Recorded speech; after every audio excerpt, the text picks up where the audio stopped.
Testing 1, 2, 3, 4, 5. Testing 1, 2, 3, 4. Almost time for first pitch.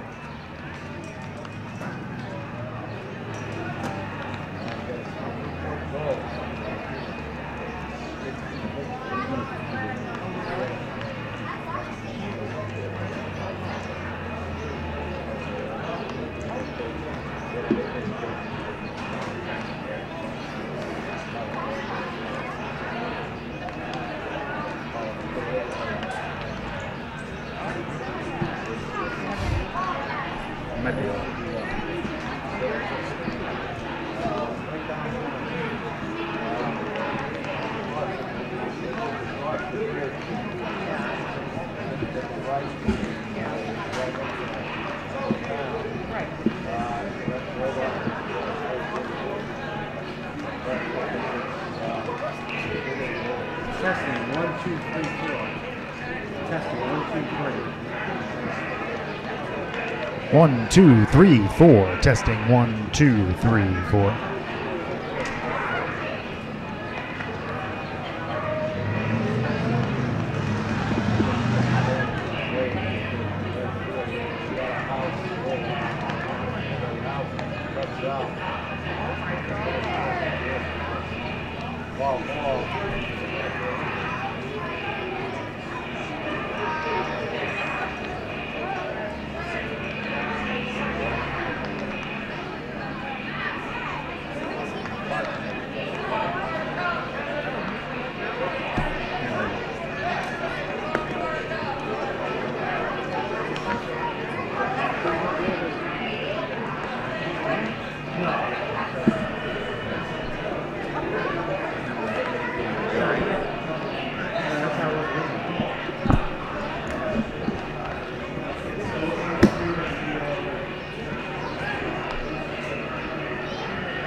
Testing 1, 2, 3. Wow, I just saw it.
Testing 1, 2, 3. Testing 1, 2, 3. And superheroes, welcome to historic multi-field for Testing 1, 2, 3. versus the Northshore Navigators and your Bristol Blues. Now for the elimination, Northshore Navigators lineup. Batting first from Huron Lowell, left fielder number 10, Jeff Lahir. Testing 1, 2, 3. Shortstop number 2, Billy Cusero. Batting third, Boston University. Third base, number 46, Nick Thomas. Batting fourth, Boston University. Second base, number 18, Nick Thomas. If we have time, let's get back. First base, number 8, Alex Curtis. Batting fifth, U.S. Batting 4, Steve Delaney. Batting seventh,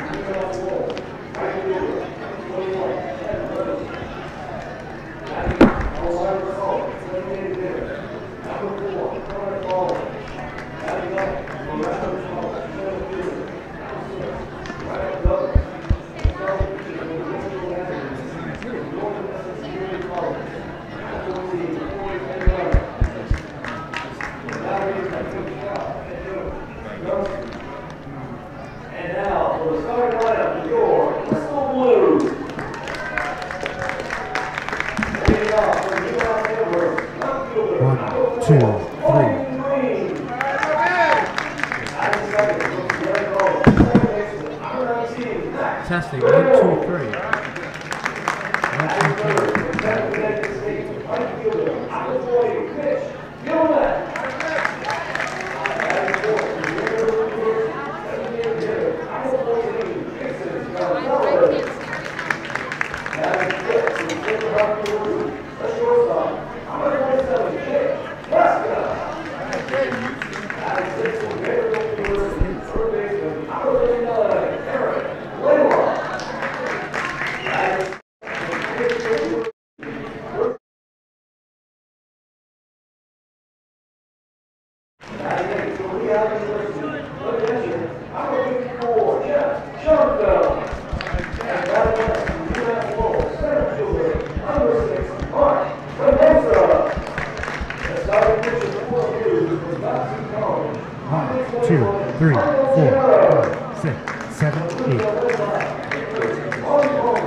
1, 2, 3.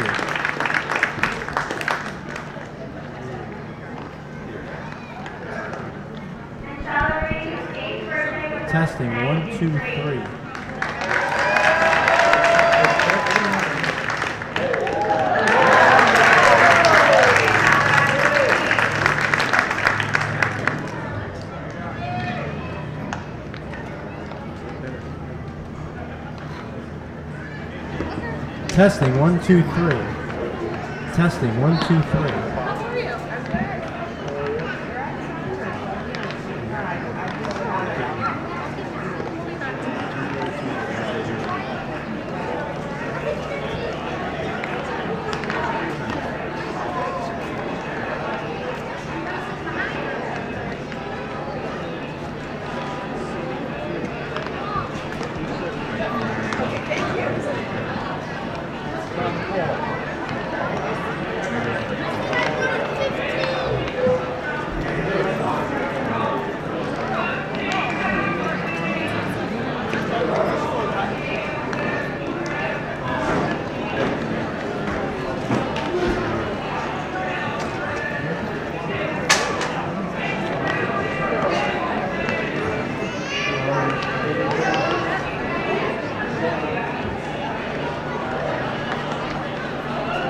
Testing, 1, 2, 3. Testing, 1, 2, 3.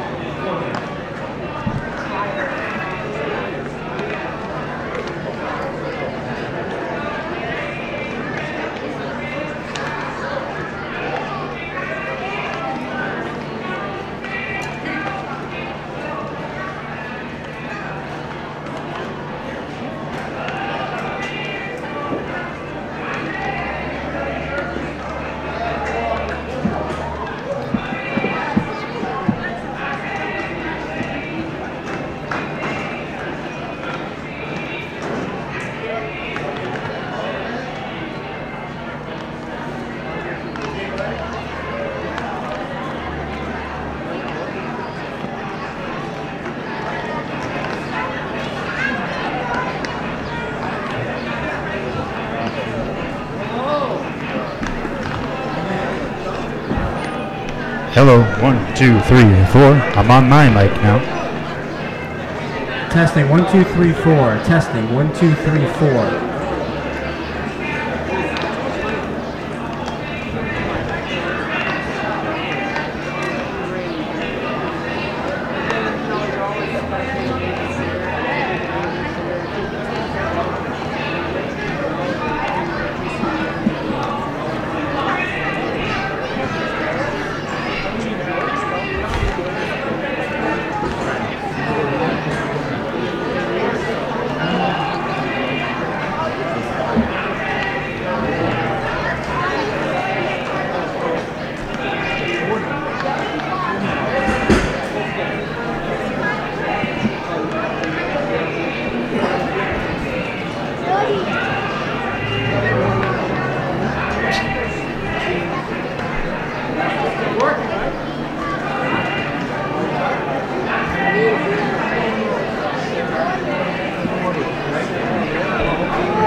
20 seconds.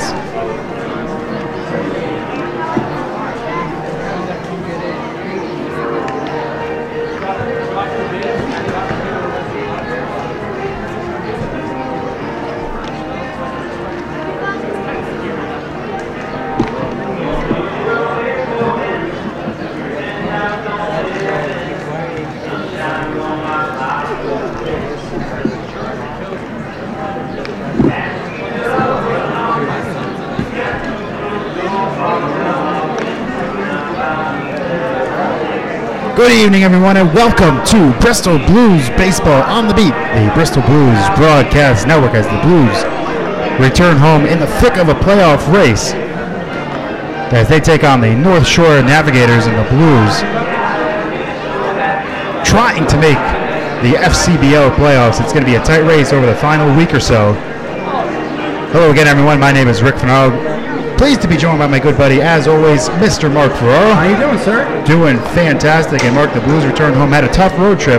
They dropped 2 straight yesterday in a doubleheader, and now they're going to try to get back on their winning ways and try to get back in the playoffs. Yes, right now the Blues are 21-20 on the season, looking to, as you said, bounce back off a tough road trip, losing 3 in a row, but they're back home at a place they're very familiar with, so we'll see what happens today and tomorrow as well. They're facing a team right now, Navigators, who are, at least record-wise, one of the worst teams in the league, so we'll see here if the Blues can get things going against Navigators here tonight with Michael Gennaro on the mound. As Mark said, the lefty Gennaro will head to the mound for the Blues. Coming off a great outing his last time out, July 20th against the Silver Knights, went 8 innings, 1 run, 6 strikeouts in that game. He just does not walk people, and for the Blues, they can hope that Gennaro puts another performance like that tonight. Yes, and he's matching up against, for the Navigators, Corey Imbriano, who on the season is 2-0, the ERA over 7, so we'll see here if the Blues offense can get going against Imbriano and try to straighten things out. But one thing's for sure, Rick, one of these two teams are going to snap their losing streak. Blues Navigators. When we come back on the other side of the break, we have baseball here on the Beat, the Bristol Blues Broadcast Network. Do you have questions about your retirement? Ameriprise Private Wealth Advisor Christopher Fry can help. With the exclusive Confident Retirement approach, you'll work together to develop a retirement roadmap to get you where you want to go. Call Christopher today at 860-621-5657. His office is located at 100 Queen Street in Southington. The Confident Retirement approach is not a guarantee of future financial results. Investment advisory products and services are made available through Ameriprise Financial Services, Inc., a registered investment advisor. Go to bristolbeat.com ads directory keyword retirement.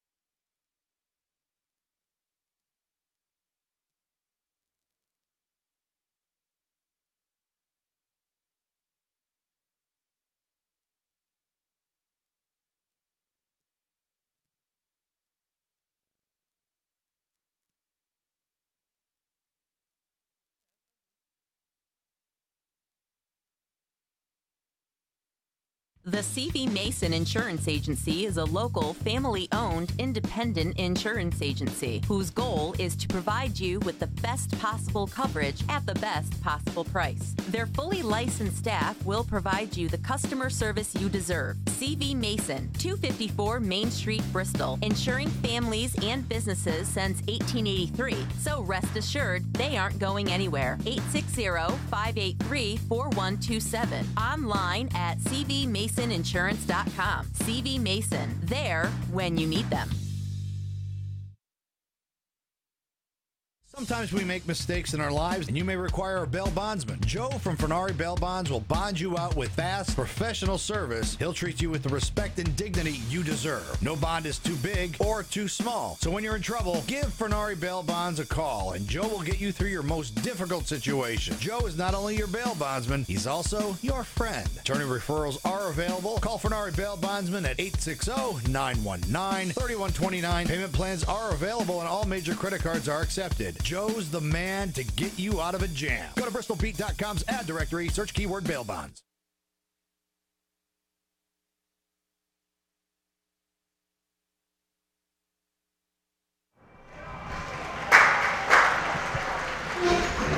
Welcome back to Bristol Blues Baseball. On the beat, the Bristol Blues broadcast. We're just finishing the national anthem here at Muzzy Field.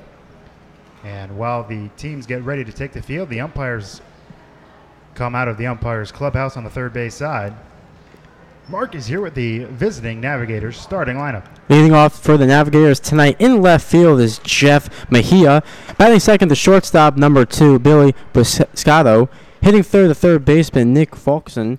Hitting fourth, the second baseman for the Navigators, Nick Furman. Hitting fifth, the first baseman, Alex Cargin. Hitting sixth, the catcher, Keith Lenane. Hitting seventh, the right fielder, Ted Lethridge. Hitting eighth, the DH, Connor Baywick. And hitting ninth for the Navigators in center field is Brad Douglas. And on the mound for the Navigators, pitching, Corey Imbriano. And when the Blues decide to take the field as the respective head coaches, which are Pete Gonski for the Navigators and Ronnie Palmer for the Blues, when they're done conferring with the umpires and exchanging lineup cards, the Blues defense will look like this. In left field, it'll be Logan Green. Out in center field, Chris Davis getting the night off. So Mark Tomosa getting the rare start in center field. I believe that's the first time we've seen him out in center. Now in right field is Mitch Gilmet. At third base, Garrett Blaylock. At short, Jake Frasca. At second base, Max Goyon. The Fairfield product, Mitch Williams at first base. Behind the plate is Jeff Schoenfeld.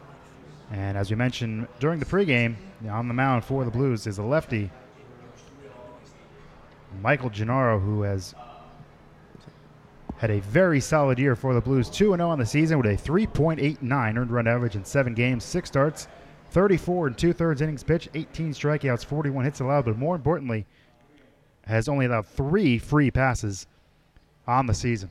It's those lefties, whether it's Hodson or even Gennaro, they don't walk anybody. So there might be more base runners in terms of hits, but in terms of walks, these guys have the control. And you mentioned his last start, a season-high 8 innings in that victory over the Silver Knights through 96 pitches. And they did face the Northshore Navigators back on June 16th in a relief appearance. As now the Blues take the field, as Gennaro will start warming up. And we're ready to go.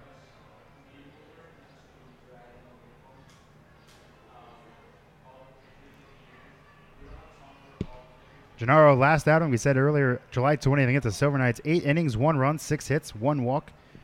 He struck out 6 in that game. Against the Navigators this season, has pitched in 1 game. That was back on July 16th on the road. Came out of the bullpen in that game, his lone relief appearance of the season. Went in an inning and a third, allowed 2 hits, and struck out 1.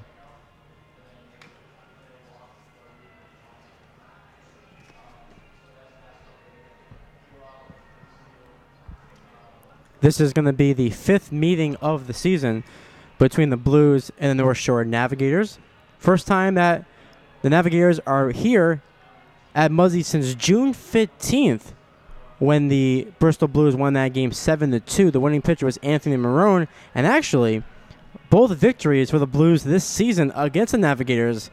Who was on the mound? You guessed it. Anthony Marone, who still leads the FCBL in wins with 6, as Michael Gennaro is getting ready to end his warm-ups. And we're ready to start the game with the Blues and the Navigators. As you mentioned, Rick, before, big matchup, especially with the playoffs on the horizon in a few weeks, which will begin on August 7th on that Monday, as Jeff Mejia is ready to step up to the plate. So a lefty-on-lefty matchup to begin the game.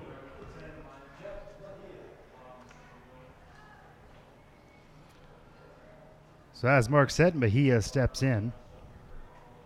A product from UMass Lowell from North Reading, Massachusetts.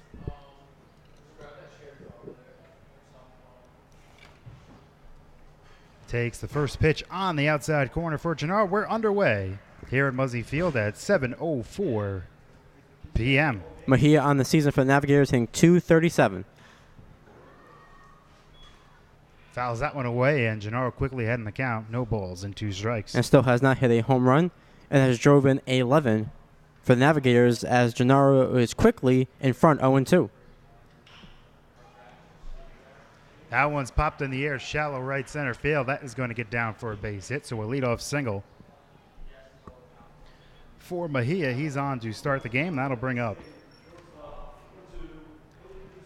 Billy Busetto, the shortstop for the Navigators. Now these two teams both play once again next Wednesday right here at Muzzy Field, August 2nd. Game time is at 7. First pitch from Gennaro's high, ball one. Busetto on the season. In 7 games, hitting .286, 6 hits, and 21 at-bats. No home runs. He's driven in a run.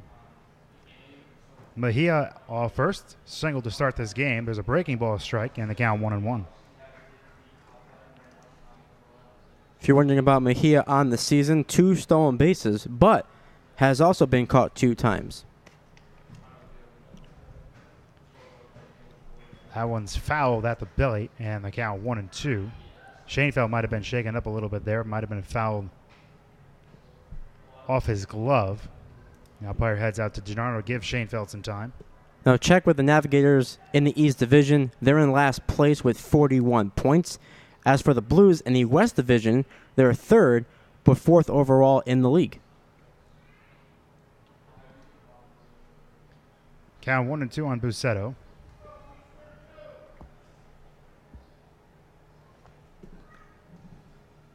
Who goes to Western Connecticut. 1-2 is popped up right side, foul territory, and that will make the seats count still 1-2. And for the Blues yesterday in that doubleheader to the Brockton Rocks, lost game 1 8-5, and then lost game 2 8-3. And Navigators yesterday lost to the Dirt Dogs 16-5.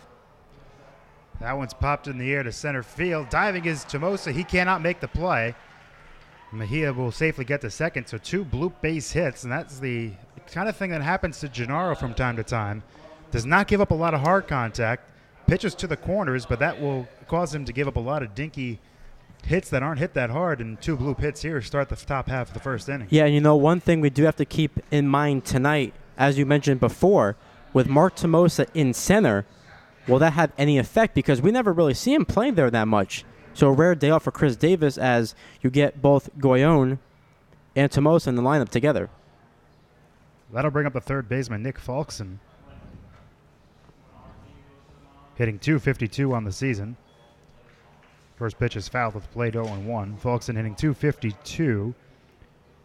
35 hits on 139 at-bats. He's hit 1 home run, but has driven home 18. That is tied for third on the team. First and second, nobody out. Gennaro in some trouble in the top half of the first. That one's fouled back over our heads. And the count quickly 0-2. Now with Gennaro, runners in scoring position with less than 2 outs. Hitters are batting .286 against the lefty. So we'll see here if Gennaro could get that number down ahead in the count 0-2 on Falkson.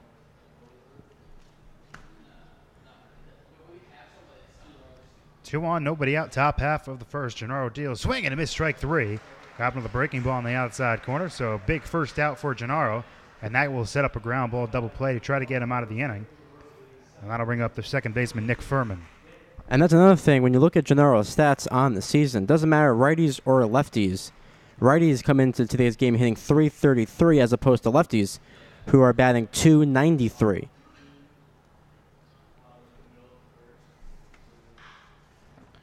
First pitch is hit on the ground toward deep short. They go to second for the force, and they just got him. So Busetto retired 6-4. And they're now runners on the corners for the Navigators, 2 out. And that'll bring up the first baseman, Alec Cargan. And Cargan yesterday in that loss to the Dirt Dogs hit his first home run of the season. Looking to score the first round here with a big 2-out RBI single. Lefty on lefty matchup. At third is Mejia. At first is Furman. First pitch Mitches for ball 1. So 2 on, 2 out here in the top of the first. Navigators looking to score early. Breaking ball misses the count, now 2-0.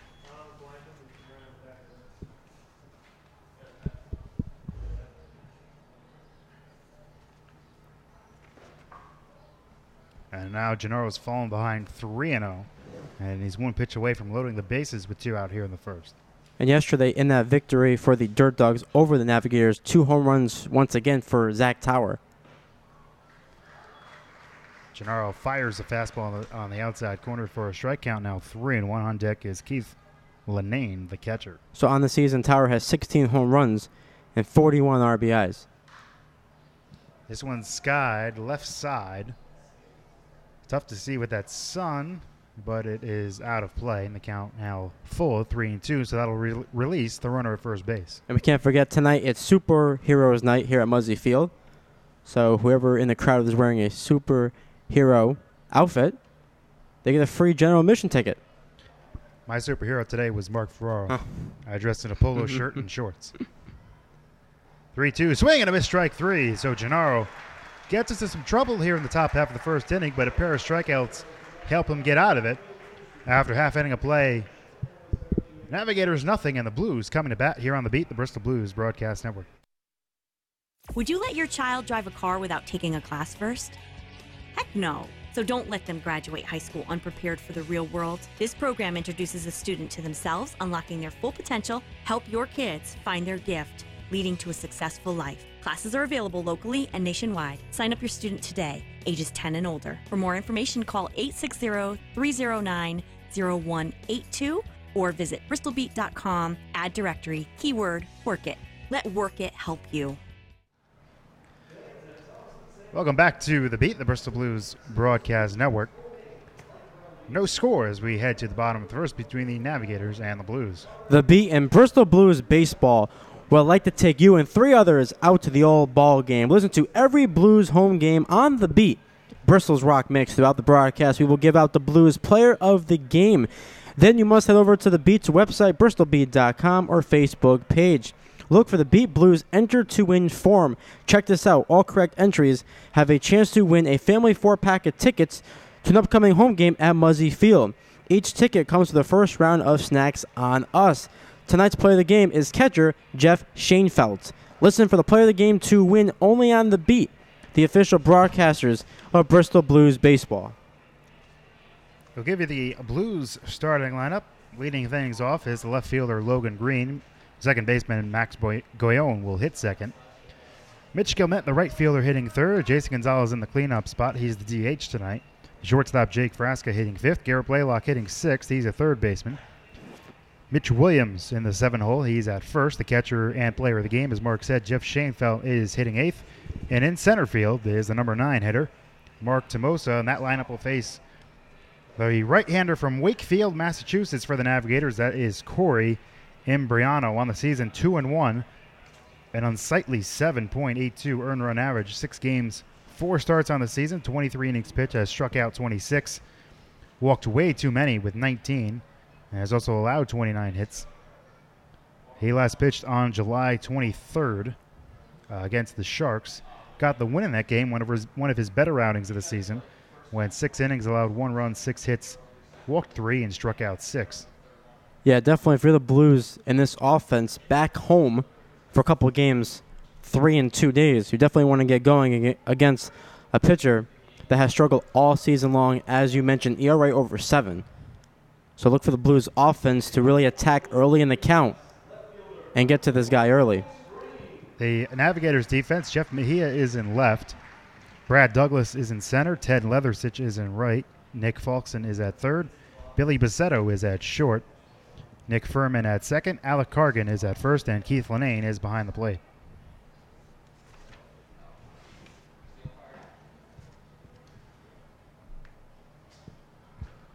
First pitch from the right-hander, a breaking ball up in the zone. They called strike to Logan Green. Count 0-1.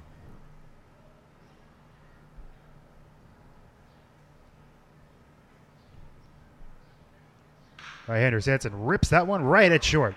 Bussetto right there. So Green retired. Before that at bat, he was hitting 262. 22 hits and 84 at bats. Now 85 at bats. And that'll bring up the second baseman, Max Goyon. So Max Goyon hitting second tonight. Usually we see him leading off, but tonight hits second for the Blues.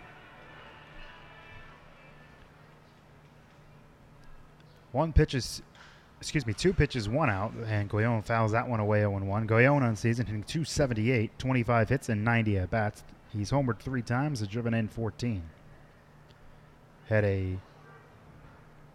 Like every other member of the Blues, it seemed like on that July 23rd game against the Suns, pitches high, ball 1. That 24-9 final. Yeah. Goyon had a nice afternoon that day. Went 3 for 5 with an RBI, a double, and 3 runs scored. Breaking ball strike, and Goyon down in the count 1-2. Yeah, I think it's safe to say that everyone in the lineup that day did some damage against that Suns pitching staff. 24 runs, the most ever in the league. Goyon hits one on the ground left side, and that is going to get through into left field for a base hit. Blues' first hit belongs to Goyon. So he's on with 1 away in the bottom half of the first inning. And that'll bring up the right fielder, Mitch Gilmet. Mitch Gilmet all season long has hit well, including that game you mentioned against the Suns, had 5 hits, which tie for the most in league history. Gilmet so far on the season hitting what seems like a solid .405. It's pretty good. 1 home run, he's driven in 14, 30 hits and 74 at bats.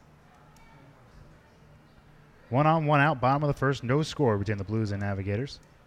Ambriano deals, that's fouled straight back, 0-1. And to think, too, there was a little bit of a stretch where we didn't even see Gilmet in the lineup for a few days, and you think maybe a little rusty, this and that, but no, picked up where he left off, and one of the best hitters clearly on this Blues team.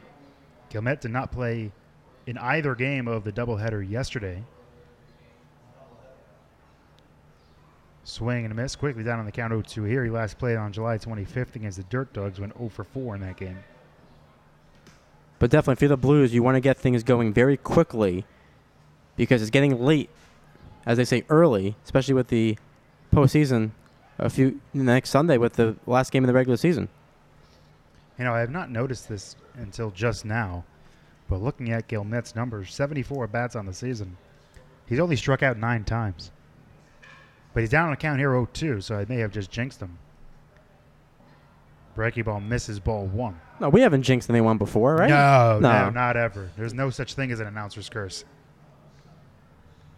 Even Joe's looking at us. We're getting eye rolls all around here. Count 1-2. Hit on the ground the first. Steps on the bag 1. Throw back to second. He tags him, and he's out. Goyon did not slide into second base. He went in standing, and that allowed the tag by Bucetta to be tagged on the chest. So a 3-6 double play ends the first. After 1, no score between the Navigators and the Blues. On the beat, the Bristol Blues Broadcast Network.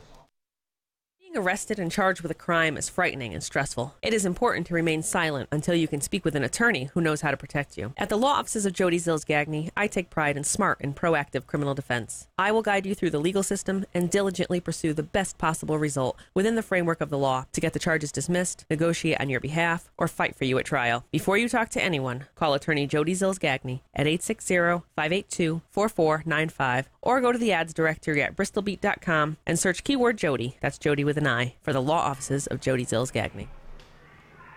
Welcome back to the Beat the Bristol Blues Broadcast Network. No score between the Navigators and the Blues as we begin the top of inning number 2 here at Muzzy Field. Stop by historic Muzzy Field tomorrow as your Bristol Blues welcome in the Pittsfield Suns. It will be Christmas in July at the ballpark. There will be 2 7-inning games played. More on that later. If you donate a new toy tomorrow, you will receive a free, yes, a free general admission ticket.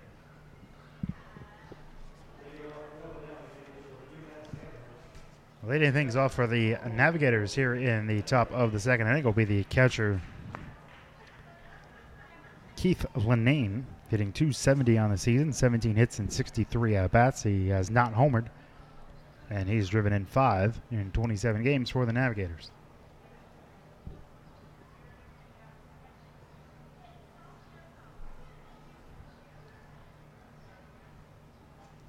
Right-handed hitter slowly getting to the box. Now he digs in. Gennaro has been ready for a while.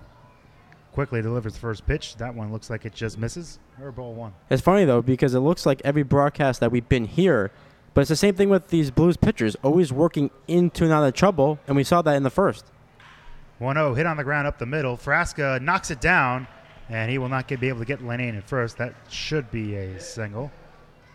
It was a hard hit ball. They do give Linane a base hit, so he's on the leadoff of the first inning. Back-to-back innings where the leadoff man has been on base for the Navigators. One on, nobody out, and that'll bring up Ted Leathersich. Who on the season hitting 191 for the Navigators. This will be his 30th game, 69th at bat, as Lineage is on first with nobody out in the second. Breaking ball strike from Gennaro, the count 0-1.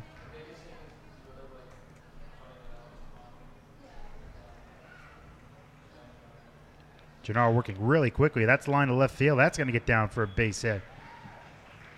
So just like the first inning, 2 singles open up the inning. And the Navigators, once again, have runners on first and second, nobody out. Linane is on second. Leathersich is on first, nobody out here in the top of the second, as Connor Baywick, who does it both. He's a pitcher and a hitter, DHing for the Navigators, hitting 8th.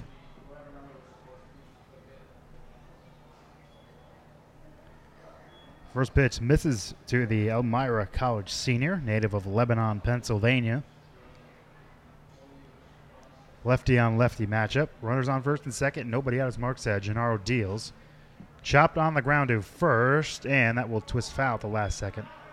Now Baywick is still looking for his first hit. This is his 7th at bat right now, as it counts 1-1. We've seen that a couple times, though. Some pitchers also hit. Very common in the league. On the mound this season,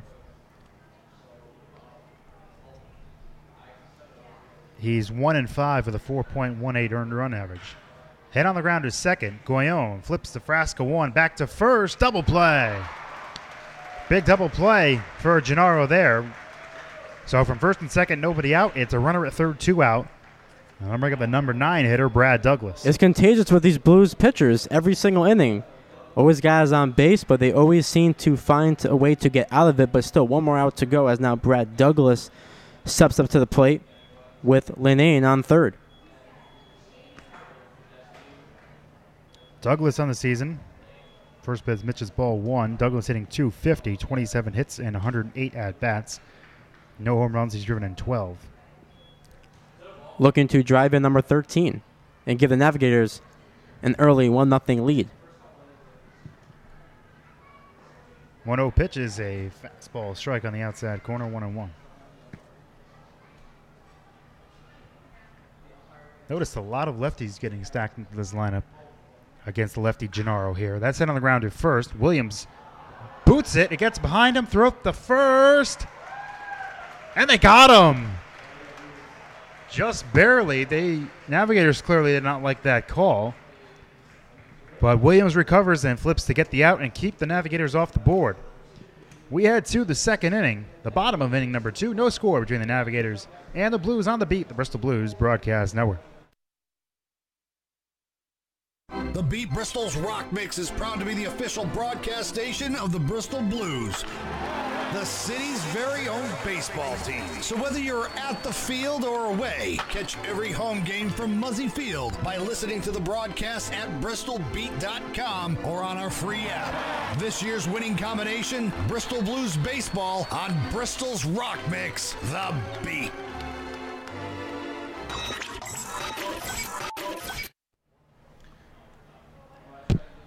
Welcome back to the Beat the Bristol Blues Broadcast Network. No score between the Navigators and the Blues as we head to the bottom of the second inning, and now it seems like a good time to talk about the playoff seedings. Yes.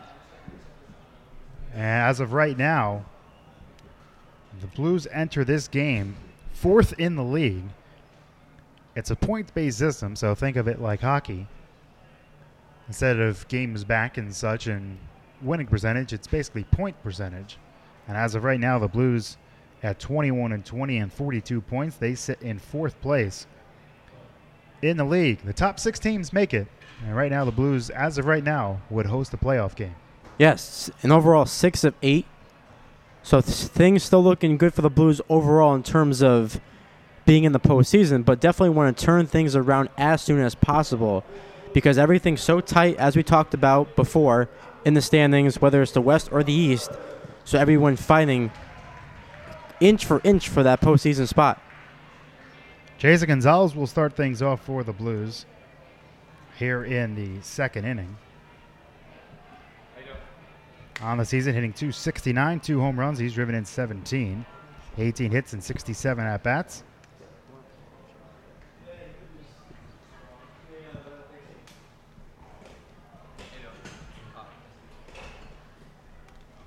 First pitch is a strike, 0-1.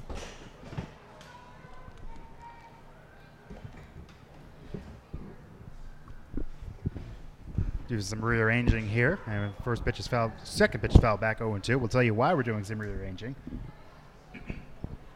And we'll be pleased to be joined right here by the newest member of the Bristol Blues, and that is Mr. Kyle Hogg. Kyle, thanks for coming on. Thanks for having me out. 0-2 to Gonzalez, misses for ball 1. Count now 1-2. Now you just joined the Blues recently. Your first game was yesterday, I believe, correct? Yes, sir. I was out in the Hamptons Collegiate Baseball League for the summer before I got out here on Thursday. So when did you get the call? How did you get the call? And how fast did you drive here? My pitching coach out on Shelter Island gave me a call Monday night and asked me if he would like to give my name out to this league. And within the next 16 hours, I had a spot out here. So it all happened fairly quickly, and I'm very happy to be out here. You didn't get a ticket driving all the way down here as fast as you can, did you? No, I did not. I got the official call from Coach Palmer on Tuesday right before our final game, and then I drove out Thursday morning. Gonzalez struck out swinging one away here in the bottom of the second. That'll bring up Jake Frasca. Now, yesterday you made the start, I believe, yesterday, correct? Yes, sir. And so as you wait the first pitch to Frasca, misses high, ball 1. Now, I've noticed that Ramapo, correct, the college yes, you go to? You've done starting and relieving over your first 2 seasons there. Which one do you prefer? I like starting. I like getting the ball at the beginning of the game. Personally, if I had to choose between the two, I would definitely pick starter. However, if I'm just blessed and fortunate to get any time I can at the collegiate level, so I don't have a problem doing either. Jake Frasca with a line drive single to left field, so he's on with 1 away. And that'll bring up Garrett Blaylock. 1 out, 1 on here in the second inning. Now, just to give us, since we haven't seen you pitch yet, can you give us a little background of what your arsenal is, what you offer there on the mound? I would definitely not consider myself an overpowering pitcher. Just like to hit my spots, good command of my secondary, and just try and pitch to contact and induce as many ground balls and pop flies as I can, and I have full faith in my defense that they'll be behind me and they'll make all the plays necessary to win the game. You certainly got a good one here. They have pretty good defense here. Yes, sir, they are. Count 1-0 on Blaylock. Swing and a miss, 1-1. Now, what would you say is your biggest strength as a pitcher? I would have to say just my biggest asset as a pitcher would probably be location. Like I just said, I'm not going to blow a fastball by anybody. However, I'll trust my secondary pitches, hoping to get somebody to roll over to, like I said, induce a ground ball and come up with a double play when necessary, and also not worrying about the situation. And if there's bases loaded with no outs, that have the full confidence that if I get a ground ball, that my defense will take care of the rest. 2-1 the count on Garrett Blaylock. 1 on, 1 out. Breaking ball just misses. And Blaylock ahead in the count, 3-1. Now, what do you think is the one thing that you need to improve on next season for the Roadrunners? I would definitely say try and get my velocity up a little bit more, and there's always room for improvement on every aspect of your game. So I could definitely be stronger in the command of all of my pitches, and also getting a little bit more spin on my breaking ball and a little bit more drop on the change, and just being a little bit more consistent and being more efficient as far as pitch count goes throughout the course of the game. Count now full 3-2 on Blaylock with Frasca at first and 1 away. Runner goes, hit on the ground, foul outside of first. Count now holds at 3-2. Now, is there one pitcher that you watch in the majors that you try to model your game after? My father always told me to pay very close attention to Greg Maddux. That's a good one. Despite the fact that he's no longer around. However, he never threw all that hard throughout his career, and my father's always told me, don't worry too much about velocity. That'll come as you get older and your body matures a little bit, and just worry about hitting your spots and making pitches necessary to induce ground balls and just get guys out. That's the bottom line. Blaylock struck out swinging for the second out of the inning. Frasca's still at first, and that'll bring up Mitch Williams. Yeah, I'd say that's a pretty good role model to try to model yourself after. Yes, sir. I know nowhere near where he was as a player. I also watched Kyle Kendrick on the Cubs. I've noticed that his velocity isn't that far over 90 miles an hour. However, his stuff is great, and when I watch him pitch, I almost think of myself as that. Like I said, I don't throw hard enough to blow it by somebody, but if they're on their off their toes, then I could sneak one by him every once in a while. So he's another one that I would like to model myself after. Count 0-1 on Mitch Williams. 2 out here in the bottom of the second. Runner goes from first. Throw down to second base is late, so a stolen base for Frasca. He's at second with 2 out. Count 1-1 on Williams. Now, who would you say is your favorite baseball team? Oh, boy. I may need a police escort home after this, but I'm a diehard New York Yankees fan, born and raised. Oh, we are too, so you're safe with us. Okay, cool. You're fantastic. I've seen some Red Sox shirts in the crowd, and I was told not to bring any Yankees gear up with me, just in the event that there's a lot of Boston fans around here. Well, currently Mark's car is out in the parking lot there in left field, and it may be getting scratched as we speak with the Yankee license plate he's got on the back. So the count 2-1. That's only a friendly rivalry, though, right? Frasca at second, 2 out here in the bottom of the second. And Briano deals to Williams high, 3-1. So last year at Ramapo, you guys had a very good season last year. You made it all the way to the, I believe, championship game, correct? Yes, sir. We're going for our second straight conference title. My freshman year there, we won the conference title for the first time in school history. And we started off not the way we exactly would have liked. We were 9-12 at one point with an unbelievable squad. So we were trying to put our finger to exactly what was going on. And then we won, I believe, 15 or 16 straight games, which put us right back in the mix for the regional tournament. We lost a heartbreaking game in the conference title against our rival TCNJ. A hard-fought game, and didn't get an at-large bid for the regional tournament. So we're most definitely coming back for revenge this year, and we're going to work harder than ever. See, I looked it up earlier and noticed that you guys had made it all the way there, but I did not notice that you had rattled off 15, 16 wins. I would never have guessed based on what you just said. That's what was it that allowed you guys to all of a sudden just pick it up like that in the middle of the year after that slow start? We really came together as a team, and we have tremendous captains, and they all had tremendous leadership this year. And one of the things as far as our pitching staff goes is that's what we pride ourselves on is leadership, and that reflects upon the coaches. And our head coach says it all the time, and it is 1,000% true that we have the best coaching staff in the country. That's more than half the reason that all of us are at that school is because of the coaches and how much they care about us. And then that trickles down to our captains who pulled us all together. We sat down and we just said we got to have a little bit more fun with this. We were real uptight. We had a lot of high hopes. We were preseason number 6 in the country, coming off of a World Series appearance in 2015, a conference title in 2016, and also a regional championship in 2015. So we had a lot of expectations, and a 13-0 trip in Florida in 2016 with a 19-game win streak to start the year. So I think some of us could have just went on the field and almost expected it to win. Which, as much as that hurt us, I also believe that it helped us, because then it showed us that that's not going to happen, and you have to go out and really compete and work hard, for those wins. Well, Kyle, we thank you so much for coming and visit with us. Good luck next year, and thank you for stopping by. We're glad we're with the Blues. Thanks so much for coming up. Thank you so much for having me out. It's been a pleasure. Thank you. Take care. Blues retired here in the second after a fly ball to right field. At the end of 2, no score between the Blues and Navigators. On the beat, the Bristol Blues Broadcast Network.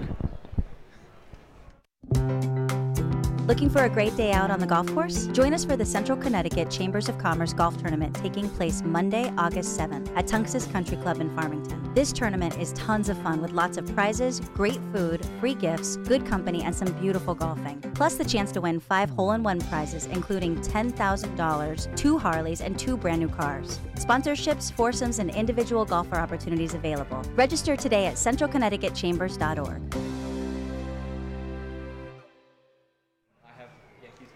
And we are back here at Muzzy Field as we enter the top of the third inning on the beat. Still no score between your Bristol Blues and the Northshore Navigators. Make sure to mark your calendars. There are just one more date for fireworks this season at Muzzy Field. Here we go. And as a date that I think a lot of Blues fans have circled on their calendars, the last game of the regular season, Sunday, August 6th, against a division rival, the Dirt Dogs. Game time is at 6. As you see, Michael Gennaro still warming up right now, getting ready for the top of the third, as the Navigators have 4 hits on the board as opposed to 2 for the Blues. But the trend is continuing for Gennaro. So you would say so far 4 hits in 2 innings. But the most important thing, no runs. The Blues threaten in the bottom half of the second inning. While we were talking to Mr. Hogg, who we thank again for coming up. Yeah, that was great. Talking with us. A 2-out walk to Mitch Williams for runners on first and second for Jeff Shanefeldt, flied out to right field, the player of the game. So starting things off in the top of the third, it'll be Jeff Mejia, who led the first inning off with a single. Gennaro has allowed hits to the leadoff man in the first 2 innings of this game. So trying to get the leadoff man off base here. Squares the bunt, misses down and away, ball 1.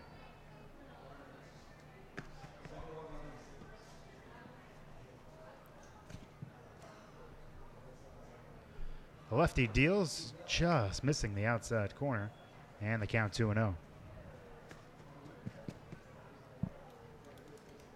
With Mejia, Busetto, and Folkson here in the third, and now Gennaro's fallen behind 3-0. And that's very rare for him to fall behind the leadoff hitter 3-0 on Mejia.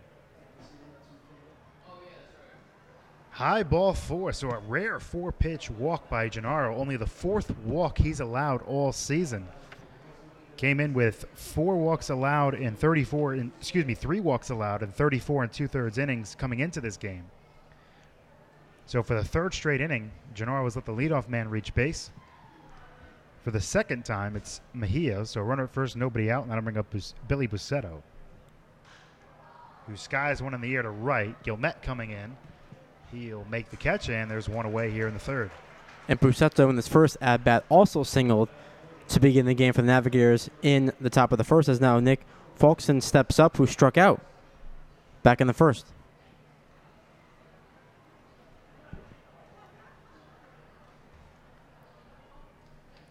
One on, one out here in the top of the 3rd. No score so far between the Navigators and the Blues. Kind of an odd day in the state of Connecticut today, as that one's looped down the right field line. That is going to get down for a base hit. On his way to 3rd is Mejia. On the way to 2nd and helmetless is Nick Folkson, and he's there with a double as his helmet fell off at first base. Runners at 2nd and 3rd for the Navigators, and 1 away here in the 3rd inning. So we'll see here the Navigators can take advantage of another opportunity. Obviously in the first 2 innings, unable to do so, but right here, 1st and 3rd, 1 out, with Furman at the plate.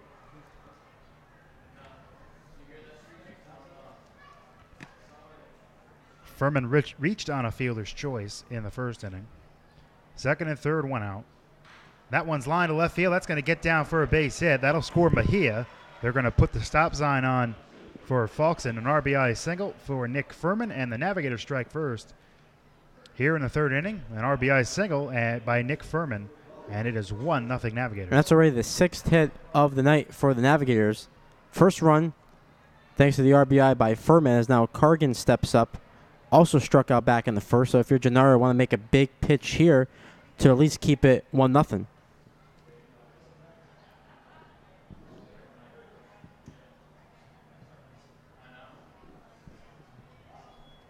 First pitch is a strike, 0-1 to Alec Cargan, who struck out his first time up. Looking for that big double play ball that he got last inning off the bat of Baywick. That one's foul right back here. And in front of the screen, 0-2. Coming into this game, Gennaro has, if there's one thing that can be said against his game, right-handers hit him very well. Coming into this game, opposing right-handed hitters were hitting .333 against him with a .360 on base percentage. 0-2, breaking ball misses to the lefty Cargan, 1-2. But as you said that, but just about the numbers for righties, we see so many lefties in the lineup because even lefties have had success against the lefty Gennaro. That one's looped down the left field line, foul. Still 1-2. I would say, let's see here. 2 hits this inning. That's a third of the hits tonight by righties. About half the hits, a little over half the hits actually by the Navigators so far by right-handed hitters. As he gets a new bat, Cargin, count still 1-2, top 3. Northshore Navigators lead the Bristol Blues 1-0. The runners on first and third, 1 out.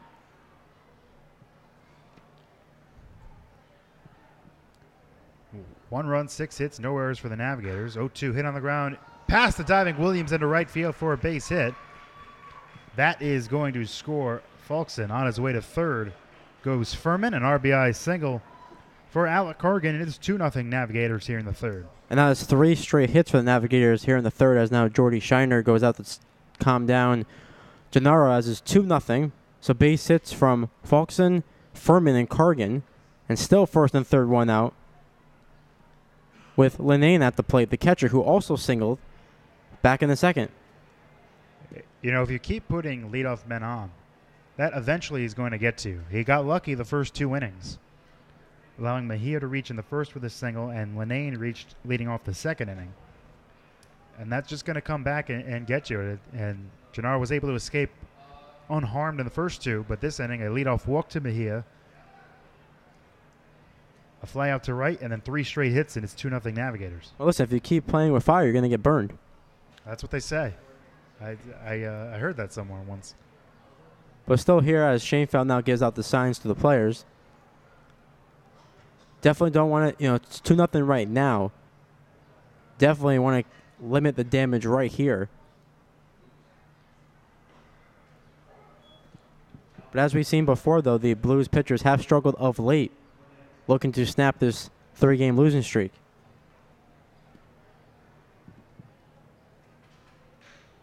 That one's looped in the air to center. Tomosa makes the catch. Tagging at third is Furman. The throw to the plate is in time! What a throw by Mark Tomosa, nailing down Nick Furman at the plate. For a guy who's not usually in center field, made a strong throw to the plate and got Furman in plenty of time to keep the third run of the inning off the board. The Navigators do score twice, though, here in the top of the third, and after 2.5 innings of play, it's 2-0 Navigators on the Beat the Bristol Blues Broadcast Network. The Beat and Bristol Blues Baseball would like to take you and 3 others out to the ball game. Listen to Bristol Blues Baseball home games on The Beat. Throughout the broadcast, Ricky and Mark will give out the Blues Player of the Game. Then head over to the Beat's website at bristolbeat.com or our Facebook page at Bristol Beat and look for the Blues Enter to Win form. All correct entries have a chance to win a family 4-pack of tickets to an upcoming home game at Muzzy Field. Each ticket comes with a first round of snacks on us, The Beat, and Bristol Blues Baseball. Listen for the player of the game to win on The Beat, the official broadcasters of Bristol Blues Baseball. We head to the bottom of the third inning here at Muzzy Field. 2-0, the North Shore Navigators leading the Bristol Blues. And it could have been 3-0 if not for the throw by Mark Tomosa, getting the spot start out in center field, firing a strike to the plate to gun down Nick Furman to end the top half of the third inning. And how does it always seem to happen when a player makes a great throw in the outfield? And where is Tomosa hitting? Of course, leadoff here in the bottom of the third. Always seems to happen. But what a throw, as you said, and a great job by Schoenfeld, our player of the game, making sure to get the tag and keep this game 2-0. So back-to-back innings for Gennaro. Big double plays to keep the lead or keep the deficit at 2. Tomosa on the season, hitting .282. No home runs. He's driven in 7, 20 hits and 71 at-bats.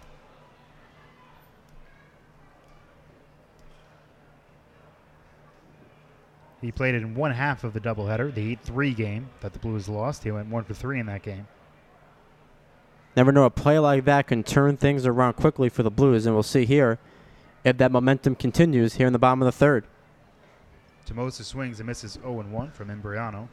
I know it's the first person out of the dugout pumping his fist and celebrating on that throw by Tomoso was Jason Gonzalez, the DH today. Was really pumped up by that throw. Pitch misses down on away at ball 1. And it wasn't deep in terms of the fly ball, so you could question the decision to send the runner from third, but obviously someone like Tomosa playing center field, we usually don't see him there. Here's the 1-1. That one, the fastball that misses outside 2-1. There is action in the Blues bullpen. A right-hander is out there. I want to guess Anthony Marone. 2-1, misses high and in, 3-1 on Tomosa. Well, Marone is the guy you want coming in, especially facing Navigators, because they're 2 victories. Anthony Marone was the winner. 2 of his 6 leading 6 wins on the season, as Tomosa takes a strike 3-2. And after Tomosa, the lineup turns over again to Logan Green. 3-2, misses low and in, ball 4. So a leadoff walk by Tomosa has had a good night so far. Gunning down a runner with the plate, now with a leadoff walk here in the third, and that'll bring up Logan Green. Hit a rocket his last time up, but unfortunately right at Billy Bichette, the shortstop, to lead off the Blues half of the first inning. So Tomosa has done his part, made a great throw, gets on first with the walk. So let's see here if the Blues, who many times this year have always matched the runs of the team in the top half of the inning. Green squares the bunt. That one's off the glove of the catcher Linane, but did not get far enough away for Tomosa to advance, so the count 1-0. And not too far from Linane, so Tomosa stays on first here. So we'll see here whether Green, does he keep the bunt signal on, or does he take it back with the count 1-0.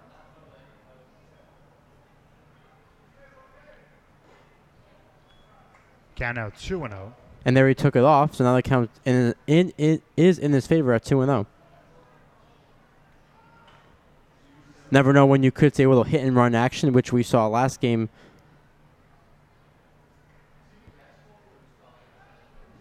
Check on Tomosa at first. Both teams were very aggressive last time we were here with the Blues and the Dirt Dogs, especially the Dirt Dogs. All the steals. They must have had some coffee to help get them through that 11 o'clock in the morning game this past Tuesday. And it clearly showed with all the stolen bases, the first to third, as that one's fouled back over our heads, 2-1. Double steals. Webster still home. The bunt, too, that scored a run. The Dirt Dogs had a fun day that Tuesday morning.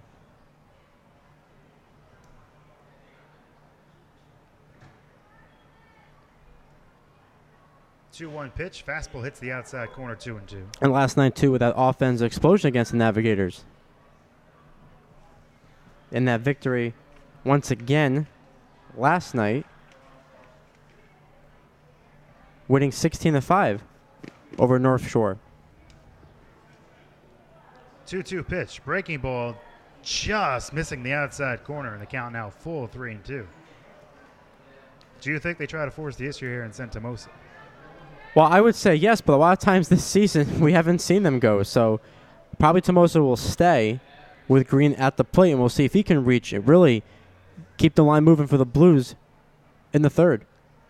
3-2. Runner does go, and that one's popped up sky high. Foul territory, first base side. That is caught by the catcher, Linane.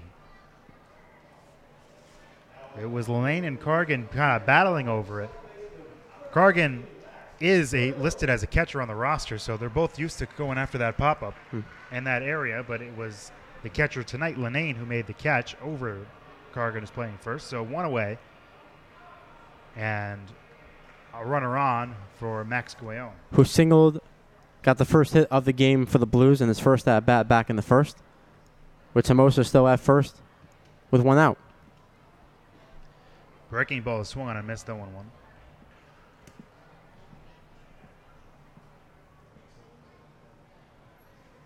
On deck, Mitch Gilmet.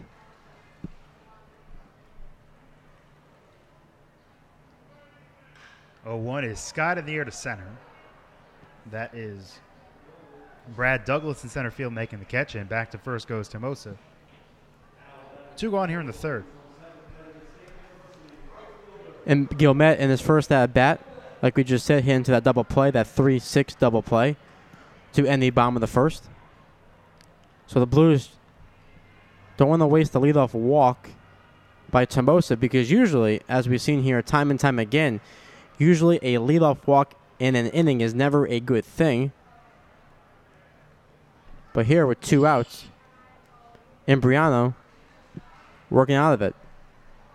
First pitch is high for ball 1 to Mitch Guillemette.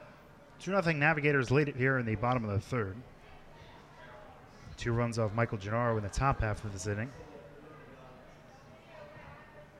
48 pitches so far for Imbriano. Pitch 49 is high and away, 2-0. So pitch number 50 coming up. And next inning, it's on that date in baseball history. Good one today? Couple good ones. And with a surprise tomorrow, I'm not going to say what it is. So what you're saying is tomorrow is going to be better than today? No, not necessarily. No. Just different. Just different, right. Okay. 2-0 misses down and in 3-0. The only hint I'll say is that there's 2 games. For tomorrow. Right. 2 games, both 7 innings. We'll detail the exact times and scenarios, what's going to happen tomorrow. So that's the only hint you'll give us.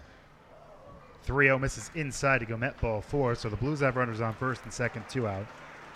And that'll bring up the DH, Jason Gonzalez. So since it's a doubleheader, does it something to do with Ernie Banks?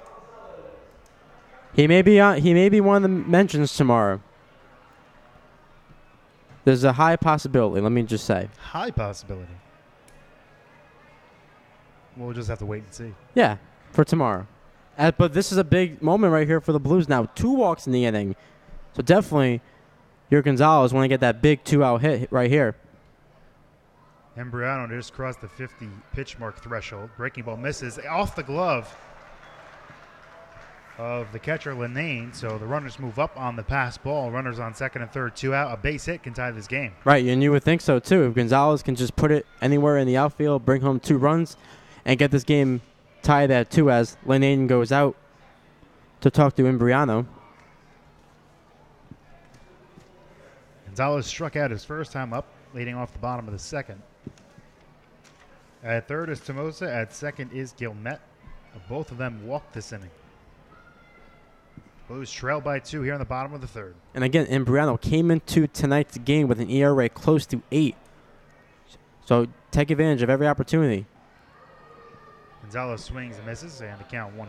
Which you have to, because let's say if he gets out of this inning right here 2-0, it's just going to give him confidence that he can work out of trouble, just like Gennaro has had a couple times tonight. So don't want to waste this chance here.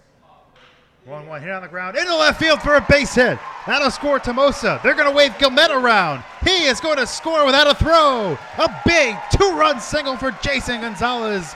And we're all tied up at 2 here in the third. Exactly what the doctor ordered. Nice base hit to left field. Past the third baseman, 2 runs score. And just like that, the Blues once again get 2 runs, tie the game up at 2, as Frasca now is at the plate. That pass ball proved very costly, as let's say Gonzalez gets a base hit without that pass ball. That could just mean 1 run scoring. Instead, the pass ball allows 2 runs to score, and we're all knotted up at 2, with the Blues looking for more as Frasca, who singled and stole a base in the second inning, steps in with Gonzalez at first and 2 away. But for the Blues, you had the score right there. Frasca chases high fastball, and he's quickly down on the count 0-1. Because Navigators will tell you right now that they think they deserve more than 2 runs for themselves.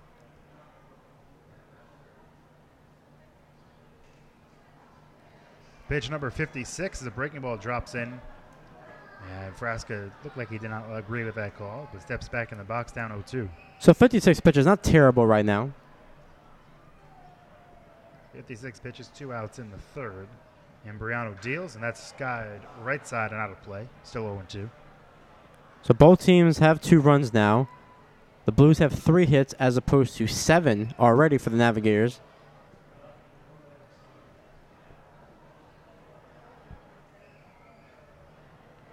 Ambriano sets at the chest, the 0-2. That's hit in the air, deep center field. Although this will be caught by Douglas to win the inning, but big 2-out knock for Jason Gonzalez, a 2-run single. Ties this game up at 2. We're through 3 innings of play here at Muzzy Field. 2-2 between the Navigators and the Blues on the Beat, the Bristol Blues Broadcast Network. Do you have questions about your retirement? Ameriprise Private Wealth Advisor Christopher Fry can help. With the exclusive Confident Retirement approach, you'll work together to develop a retirement roadmap to get you where you want to go. Call Christopher today at 860-621-5657. His office is located at 100 Queen Street in Southington. The Confident Retirement approach is not a guarantee of future financial results. Investment advisory products and services are made available through Ameriprise Financial Services, Inc., a registered investment advisor. Go to bristolbeat.com ads directory keyword retirement. And we are back here at Muzzy Field as we now enter the top of the 4th inning as the Bristol Blues match the 2-run score by the Navigators in the top of the 3rd, and then we're tied at 2 thanks to that big 2-out single from Jason Gonzalez into left field, scoring Tomosa and Gil Metz. So Gennaro got the 2 runs back, and we'll see here if he can settle down with Leatheridge, Baywick, and Douglas, the 7, 8, and 9 hitters for the Navigators as we enter the top of the 4th. Ted Leathersich starts things off for the Blues here in the 4th. He singled back in the 2nd inning. Gennaro back out onto the hill with the game tied at 2. Breaking ball misses down low for ball 1. And then when the time is right, I'll give you the first on this day in baseball history.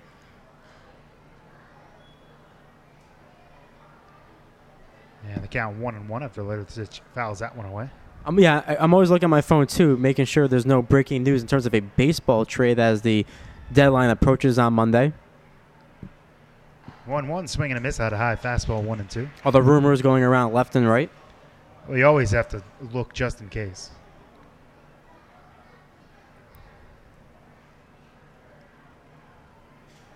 1-2. Hit slowly on the ground to 3rd. Blaylock charging. Fires. Got him. What a play by Garrett Blaylock to keep the leadoff man off base for the first time in this game for Gennaro.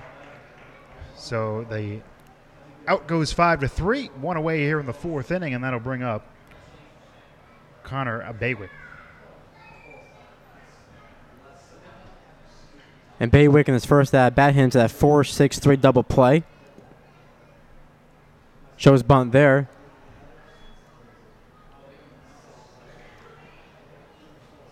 Oh, 0-1 the count on Baywick, DH, who hit into a double play. 4-6-3. Lefty Gennaro deals. Breaking ball hit him right in the back.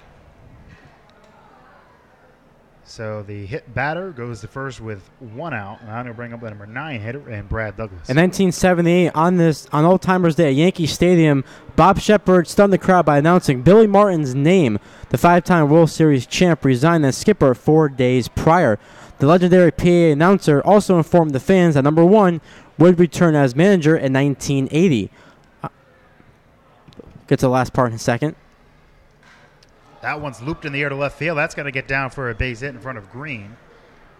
Holding at second is Baywick, so runners on first and second and 1 away. And we head back to the top of the order and Jeff Mejia. So, Bob Shepard announced that Billy Martin is going to return as manager in 1980. Well, on June 18th, 1979, Bob Lemon was fired as skipper and replaced by, you guessed it, Billy Martin. 2 on, 1 out. Gennaro deals. Breaking ball misses outside the left-handed swing. And Mejia, who is 1 for 1, singled back in the first and walked in the 3rd and came around to score. So the theme continues so far for Gennaro. A lot of base runners, but only 2 runs to this point. 1-0. Breaking ball misses low 2-0. He does not seem to have the sharpness tonight. Well, you see him walk a batter on 4 pitches back in the 3rd with Mejia. Then he hits a batter, Baywick, there. Definitely control seems to be a little off tonight.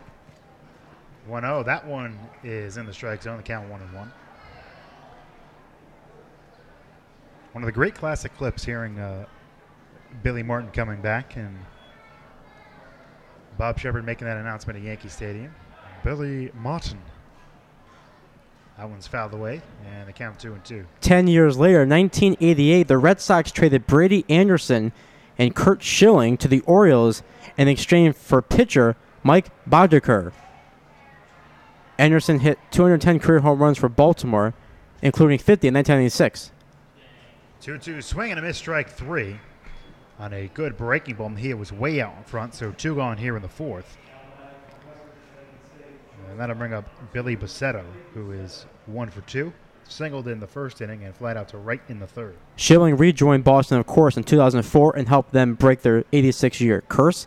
The 1983 World Series champion Boddicker won 39 games for Boston in 2.5 years. Swing and miss 0-1 to Bacetto. 3 strikeouts so far for Gennaro through 3 2/3 innings pitched. And I got one more good one for you coming up. 2 on, 2 out. Top of the 4th inning. Game tied at 2. Number 2 at the plate.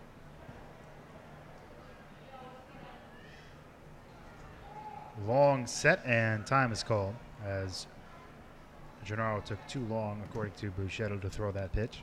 The last on this date happened in 2006.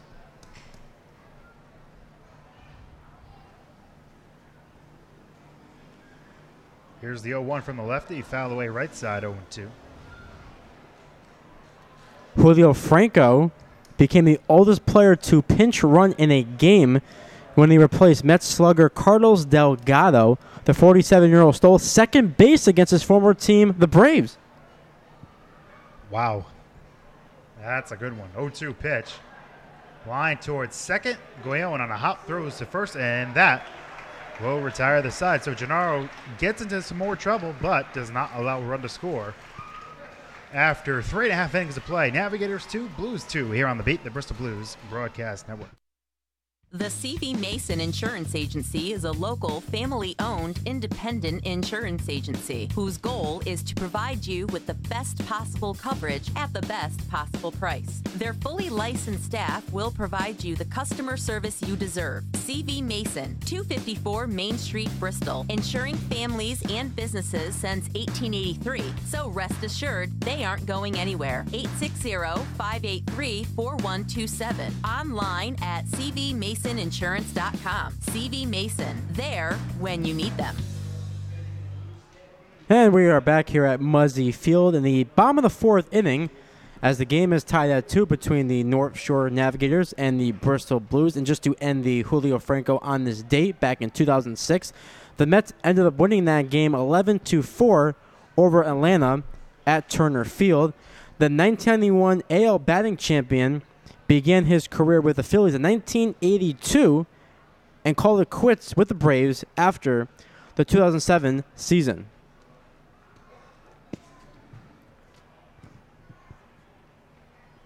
So due up for the Blues in the bottom of the 4th, the 6, 7, and 8 hitters, Garrett Blaylock, Mitch Wild Thing Williams, and a player of the game, Jeff Schoenfeld.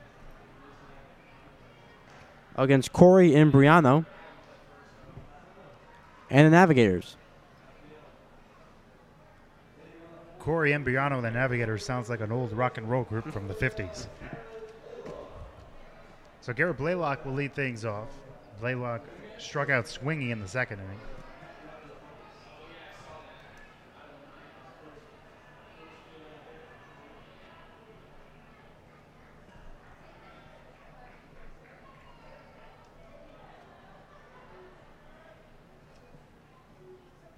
Left-handed hitter takes a breaking ball high from Imbriano, 1-0. And Blaylock struck out in his first at bat back in the 2nd.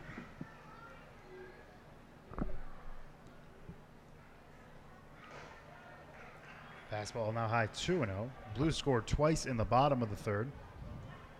A 2-run, 2-out single by Jason Gonzalez scored the Blues 2 runs. Blaylock with a high drive to deep right field. This one's twisting, foul. Well, he got a lot of that one. Might have been out in front just a little bit. Deep into right field, just foul. As now the count's 2-1, but definitely on that pitch 2-0. You expect the fastball to come in, which he got, and drilled it, but just foul.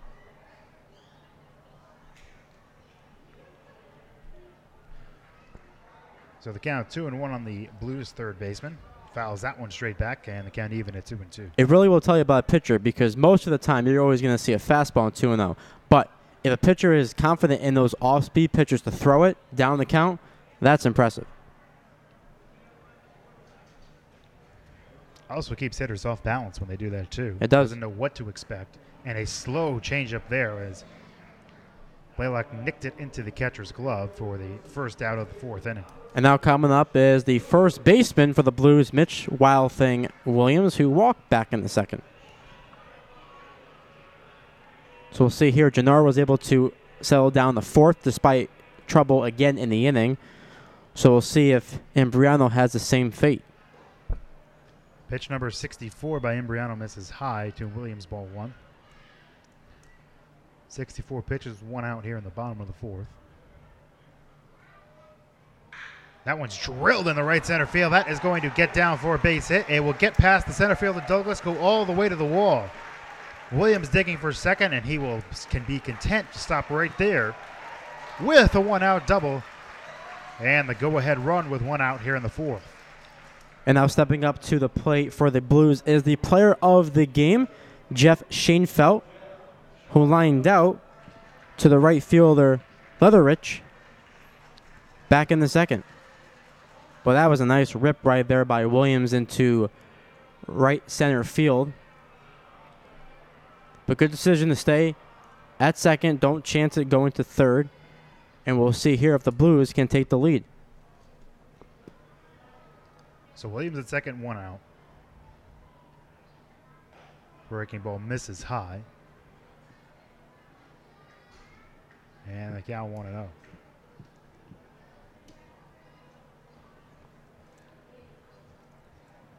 Blues have half as many hits as the Navigators. 4 hits to the Navigators' 8, but still tied at 2. Schoenfeld pops one up right side, foul territory. And that will be out of play and count 1-1.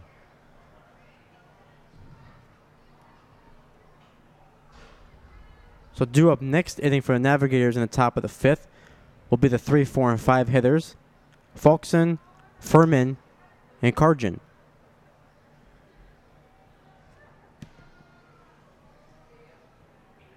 Not holding Williams particularly close. Not really a threat to go anywhere. 1-1 is high, 2-1. So far it seems like most of the Blues hitters have been okay with the calls so far from the umpire. Past couple of games here, they've had a few issues with the umpire strike zone. Tonight seems fairly quiet. 2-1, breaking ball misses down on the way, 3-1. Especially, it's important that the umpire makes the correct calls when Schoenfeld is at the plate, because if not, he's going to say, I want those calls for my pitcher too.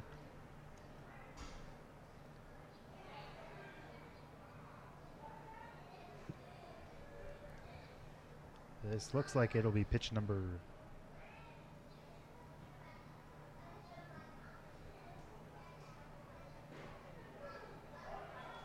80 as the fastball hits the outside corner, 3-2. So now it's definitely getting up there for Imbriano.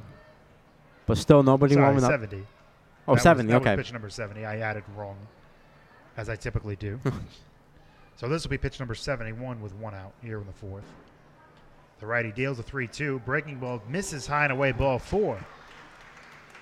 So with 1 out, a double by Williams, a walk to Schoenfeld, puts runners on first and second, 1 out for Mark Tomosa. And Tomosa started it off for the Blues back in the third with a simple walk. Later score on that big hit by Gonzalez, and as we know, made that great play in the top of the third, which right now, when you look at the scoreboard, pretty important. That's the difference in this game right now, the difference between being tied and being down 1. After getting the spot start in center field, threw out a runner at the plate. There's a fastball strike 0-1. So he has saved a run and he has scored a run. But that was a big inning for the Blues, especially because the 2 hitters following Tomosa got out. Then Guillemette walked the pass ball, and then bang, the 2-out single. 2 on, 1 out. And that's chopped on the ground foul outside of third. And the count quickly 0-2 on the Blues center fielder. So that walk there by Shanefield was the third of the night for Imbriano. The two obviously in the third. Tomosa, Gilmet, and then Shanefield there, who always seems to reach base when we're here. Has a great eye at the plate. Showed it in that at-bat, that 3-2 pitch that just missed, and swing and a miss as Tomosa goes down swinging on the 0-2 pitch. So now 2 on and 2 out. And we head back to the top of the order, and Logan Green. Green is 0 for 2 on the night. Lined out to the shortstop in the first, and popped out to the catcher, Lenane, in the third. 4 strikeouts so far for the right-hander Imbriano. 4 hits, 4 walks, 4 strikeouts. Through 3 2/3 innings so far, as a breaking ball drops in for strike 1 to Green. So we saw Gonzalez with that big hit a few innings ago, last inning. So can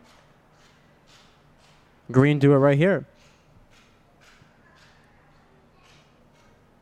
Williams at second, Shanefield at first with 2 out in the fourth. Game tied at 2 between the Navigators and the Blues. The righty Imbriano deals, breaking ball again drops in for a strike. And Green finds himself in an 0-2 hole. That was a very good breaking ball right there for strike number 2.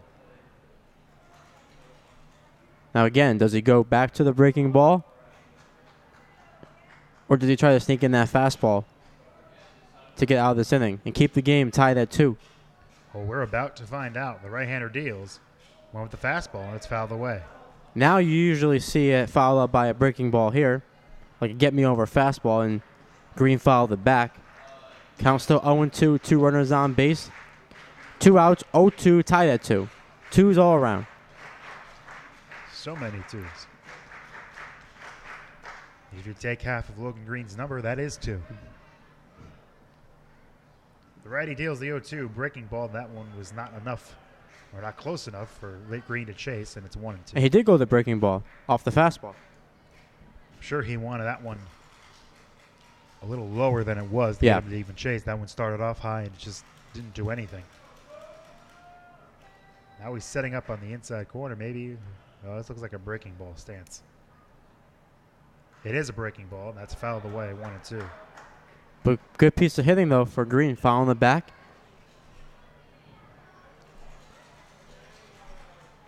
Laid off the curveball. 2 pitches ago in there. Fouled it straight back. Staying alive. Now this finally will be pitch number 80. And Green fouls it away, putting up a tough at-bat. Spoiling a lot of pitches. The breaking ball, the fastball there. Count still 1-2. So you would think here that Green totally has the advantage now because he's seen everything. Everything in his arsenal. Fastball, curveball. So what does Imbriano go back to try to get out Green? Now, so far in this at-bat, he has thrown the breaking ball for strikes, but he has not thrown the breaking ball. It looks like another one's going to come here, down and away, to get him to chase. And he got him to chase that breaking ball as that one dove straight down, and Green strikes out to end the inning. We're through 4 here at Muzzy Field. Tied at 2 here on the Beat, the Bristol Blues Broadcast Network. Sometimes we make mistakes in our lives, and you may require a bail bondsman. Joe from Fernari Bail Bonds will bond you out with fast, professional service. He'll treat you with the respect and dignity you deserve. No bond is too big or too small. So when you're in trouble, give Fernari Bail Bonds a call, and Joe will get you through your most difficult situation. Joe is not only your bail bondsman, he's also your friend. Attorney referrals are available. Call Fernari Bail Bondsman at 860-919-3129. Payment plans are available, and all major credit cards are accepted. Joe's the man to get you out of a jam. Go to bristolbeat.com's ad directory, search keyword bail bonds. We're back on the Beat, the Bristol Blues Broadcast Network. To the top of the 5th inning we go here at Muzzy Field with the Navigators and the Blues tied at 2. The Navigators this inning will send up the middle of the order, 3, 4, and 5 hitters. Nick Falkson, Nick Furman, and Alec Cargan against the lefty Michael Gennaro. Now tomorrow, upcoming Blues schedule. Now don't forget tomorrow. We're gonna reveal everything. All right. 2 7-inning games will take place against the Suns. Game 1 will start at 3:30. That contest will resume play in the top of the third inning with the boys in blue leading Pittsfield 3-0. Because back on June 30th, the game was suspended after 2 innings. Oh, do we remember that? That was a long night. Long night here at Muzzy. Certainly was a long night. Now, Game 2 will take place shortly after the conclusion of Game number 1. Then on Monday, big matchup with the Blues on the road against the Wachusett Dirt Dogs at Doyle Field. Game time 6:35. And then on Tuesday, once again against the Suns on the road at 7. So you get to play the Suns 3 times in a span of 2 days. Yep. First pitch from Gennaro to Falkson, misses down and in, ball 1. So and which is why you mentioned Ernie Banks play 2 tomorrow. So tomorrow, just so everybody knows, 3:30 is, as that one's fouled back to the screen, 1-1. 3:30 is the start of the suspended game. Right, in the top of the third, and the Blues leading Pittsfield 3-0. 1-1 pitch, fouled away 1-2. Now I have to think, because when they were getting ready to warm up, when the game got canceled, as we were just about to start the top of the third, Keith Grant was pitching for the Blues. Now he just pitched yesterday, I believe, correct? So that was Thursday. So does he come back out and pitch on Sunday? As the count now 2-2 on Falkson. You would probably think not. You would think Ryan Palmer will turn to someone else, because you mentioned Thursday in that loss to the Mavericks, pitched 5 innings, and the Blues lost 6-5. Almost came back, though, in that game. Mitch Gilmet hit a big 3-run home run, but just fell short. And in that game, Keith Grant pitched 5 innings, gave up 7 hits, 5 runs, 1 walk, and struck out 3. Falkson has worked the count full, now 3-2, leading off the 5th inning. But you mentioned a great point, though, Rick. His control is not the same that we usually have seen in the past with Gennaro. Fouled away, still 3-2. Now, he's not throwing a lot of pitches outside of the strike zone. But the problem is he just doesn't seem to have the command of all his pitches. No. It doesn't seem as though there's not much. It doesn't look like there's much sharpness in his pitches either. Everything seems as another pitch is fouled away. Long at bat here, leading off the 5th.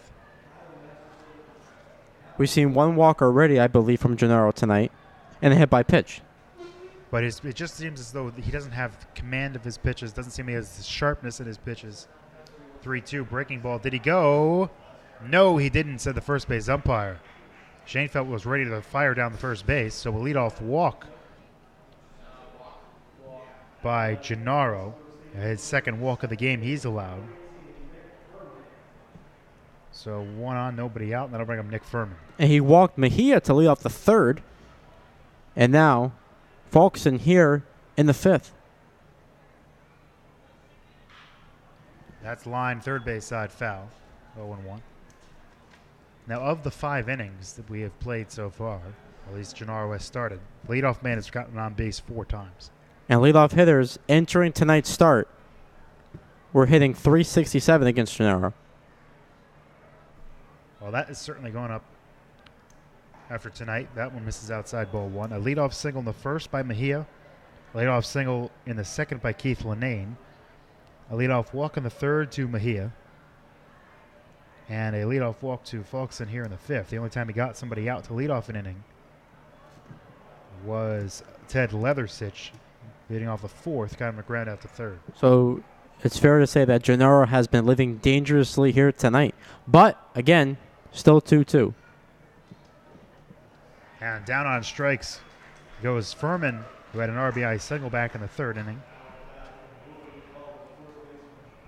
4th strikeout for Gennaro, 1 away here in the 5th, and then I'll bring up Alec Cargan. But even Gennaro, when he was up here in the booth with us, he was saying he's a contact pitcher. A lot of guys get on base, but he seems to always bear down, especially when guys reach as the first pitch is called a strike. By the way, that strikeout brought to you by Dabco Industries. We're located right here in Bristol. In support of the Shepherd Meadows Strikeout Club, members support the Shepherd Meadows Therapeutic Riding Center. And the Dabco Industries will donate $5 to every Bristol Blues pitcher strikeout throughout the 2017 season.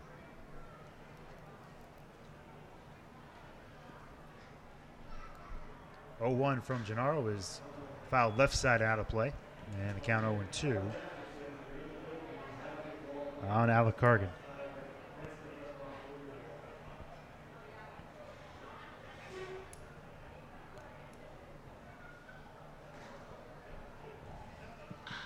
That one's line and past the diving Goyon into right field for a base hit.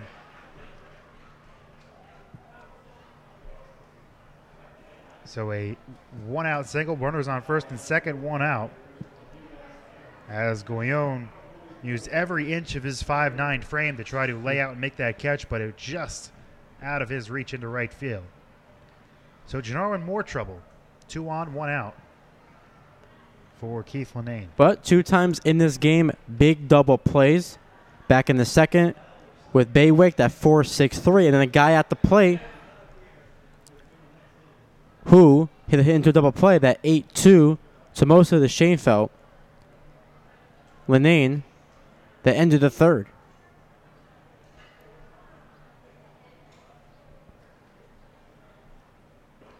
Breaking ball strike 0-1 on Gennaro's 74th pitch of the game. Which is not even terrible to think of it with all the base runners that have reached so far. It's not horrible. 0-2 is swung on and missed. 0-1 is swing and missed. Now it's 0-2. Exactly what Gennaro recipe for success. Get ahead in the count when guys are on base. Ahead 0-2.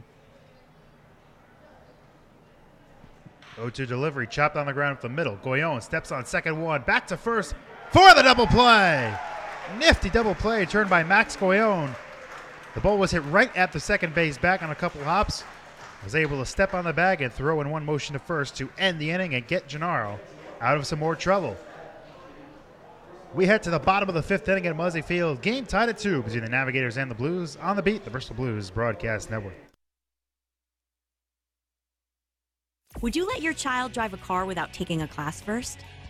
Heck no. So don't let them graduate high school unprepared for the real world. This program introduces a student to themselves, unlocking their full potential, help your kids find their gift, leading to a successful life. Classes are available locally and nationwide. Sign up your student today, ages 10 and older. For more information, call 860-309-0182 or visit bristolbeat.com, add directory, keyword, work it. Let work it help you. To the bottom of the 5th inning we go here at Muzzy Field. Game tied at 2 between the North Shore Navigators and your Bristol Blues. The Beat and Bristol Blues baseball. Well, I'd like to take you and 3 others out to the game. Listen to every Blues home game on The Beat. Bristol's Rock Mix. Throughout the broadcast, we will give out the Blues player of the game. Then you must head over to the Beat's website, bristolbeat.com, or Facebook page. Look for the Beat Blues Enter to Win form. All correct entries have a chance to win family 4-packs of tickets to an upcoming home game at Muzzy Field. Each ticket comes with a first round of snacks on us.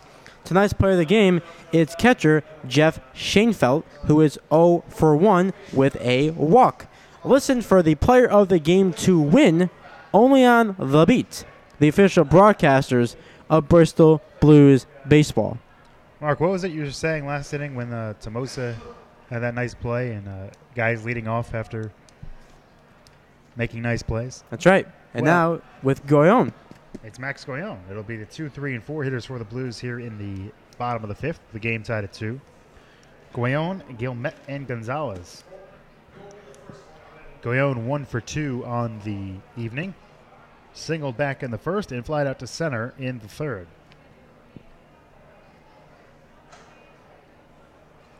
Now, Gennaro, at the end of last inning, 76 pitches. He's given up 2 runs on 9 hits so far. I think he comes back out for the 6th.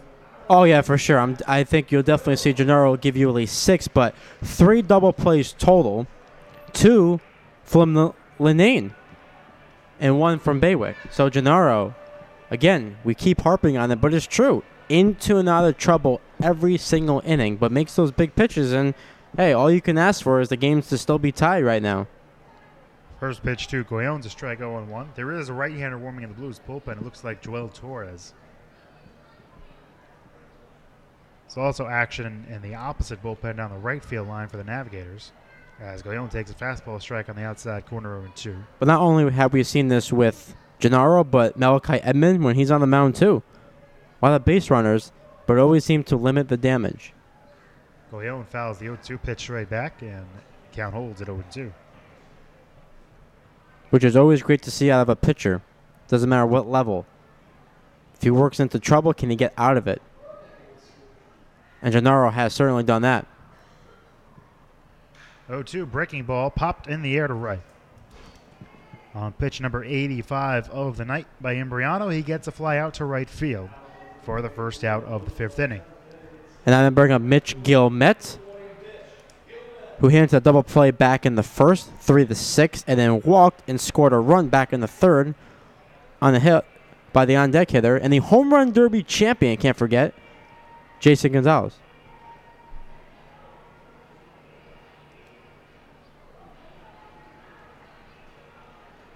Who unseated the reigning home run derby champion at the time, Don Walsh. Almost a couple weeks ago now, as Gomet takes a strike 0-1. I know, it seems like it was for a long time ago. Remember all the build-up to it. Oh, the All-Star Game's coming. Well, now it's almost 2 weeks in the rearview window. And with the wrestling event that was here last night, too. There's a good crowd here last night for that. Yes, it was. And the main thing, it did not rain for them. Count 1-1 on Gilmet. Swings and misses at a breaking pitch below the knees. Count 1-2. Because that would have been tough, because if there was ever rain, then can you actually reschedule the event? Can the wrestlers come back? So thank goodness they didn't have to deal with all that. That seems like a one-time only deal. Yeah. 1-2 the count on Gilmet, and takes a fastball high, and the count now 2-2. It was great, though. I saw some pictures online.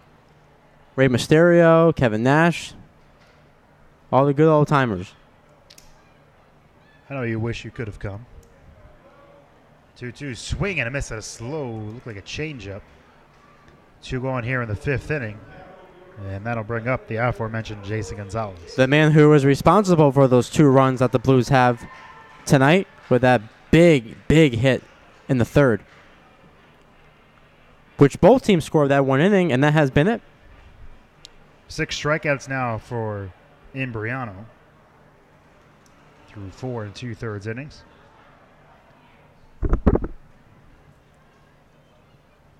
First pitch to Gonzalez, a fastball high, 1-0. I think at this point, if you're Imbriano, you're saying to yourself, he's feeling good right now with only 2 runs on the board here in the 5th.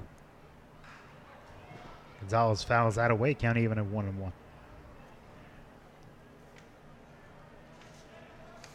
Two runs, 9 hits, no errors for the Navigators. 2 runs, 4 hits, no errors for the Blues. With 2 gone here in the bottom of the 5th. And Imbriano came into the start allowing 20 runs in 23 innings. Gonzalez fouls that one away, and the count 1-2. 29 hits and 19 walks. So tonight, only 2 runs on 4 hits.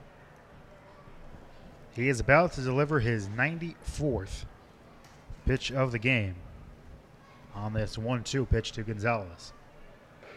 And it's high, 2-2. As a righty is warming up right now in the Navigators bullpen. So this could be the end of the night for Imbriano if he can get Gonzalez out here to end the inning. And he does. Got him swinging to end the 5th. 5 innings in the books. Navigators 2, Blues 2 on the beat, the Bristol Blues Broadcast Network. Being arrested and charged with a crime is frightening and stressful. It is important to remain silent until you can speak with an attorney who knows how to protect you. At the law offices of Jody Zills Gagney, I take pride in smart and proactive criminal defense. I will guide you through the legal system and diligently pursue the best possible result within the framework of the law to get the charges dismissed, negotiate on your behalf, or fight for you at trial. Before you talk to anyone, call attorney Jody Zills Gagney at 860-582-4495 or go to the ads directory at bristolbeat.com and search keyword Jody, that's Jody with an I, for the law offices of Jody Zills Gagney. We head to the 6th inning here at Muzzy Field on the beat, the Bristol Blues Broadcast Network. Game tied at 2. As the Navigators in their half of the 6th inning will set up their 6, 7, and 8 hitters, Keith Linane, Ted Leathersich, and then Connor Baywick. Ken's Grill is the place to be, located at 43 School Street, right here in Bristol. Enjoy breakfast, sandwiches, chili dogs, burgers and fries, sausage burgers, and some ice-cold drinks. They're open Monday through Friday from 8:30 a.m. until 3 p.m. Ken's Grill has been serving downtown Bristol for 16 years.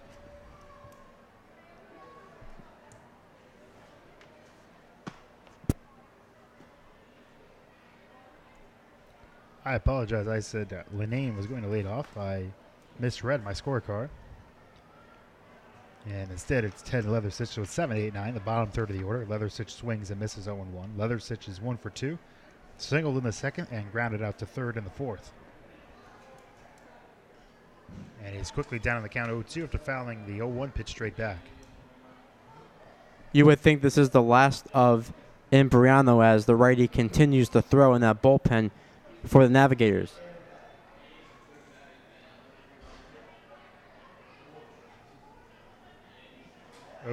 One misses high and away. Not close enough for the Navigators right fielder to chase. Here's the 1-2 from Gennaro. Fouled away, still 1-2.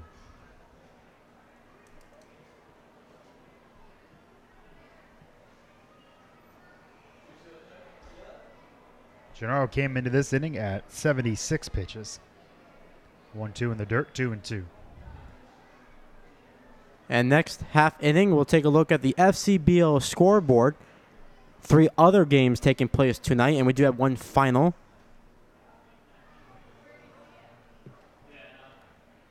A lot of important scoreboard watching going on, considering how tight the playoff seeding looks like it's going to be. Oh, you know it's going to go down right to the end, August 6th. The 2-2 pitch from Gennaro is in the dirt, ball 3. So Gennaro ahead in the count 0-2 has thrown 3 balls after a couple foul balls as well. That's what you tell with Gennaro in terms of his control tonight, because usually we never see him down the count that much. 3-2 fouled straight back, and the count remains at 3-2. A lot of 3-2 counts tonight. 2 walks and 1 hit batter. Trying to avoid walk number 3 here. And that's skied in the air toward right. Gilmet started back, now races in, and he makes the catch for the first out of the 6th inning. That'll bring it to DH Connor Baywick. Who back in the second hit into that 4-6-3 double play, and then was hit by a pitch in the 4th.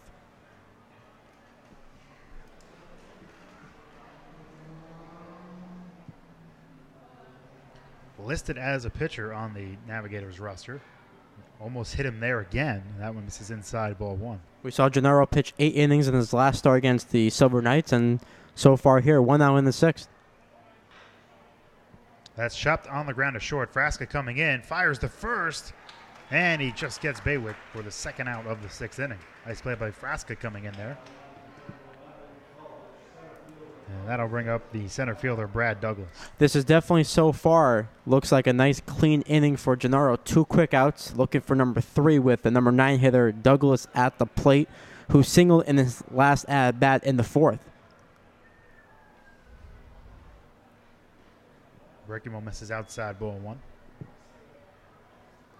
So out of the 6 innings Gennaro has started in this game, that one misses outside 2-0. He's retired the leadoff batter twice. That one came in the 4th. Both times Ted Leathersich was the victim in the 4th and in this inning. That's skied in the air to left. And for the first time tonight, Michael Gennaro has a 1-2-3 inning. We're through 5.5 here at Muzzy Field. Still tied at 2 between the Navigators and the Blues on the Beat the Bristol Blues Broadcast Network. The Beat Bristol's Rock Mix is proud to be the official broadcast station of the Bristol Blues. the city's very own baseball team. So whether you're at the field or away, catch every home game from Muzzy Field by listening to the broadcast at bristolbeat.com or on our free app. This year's winning combination, Bristol Blues baseball on Bristol's Rock Mix, The Beat.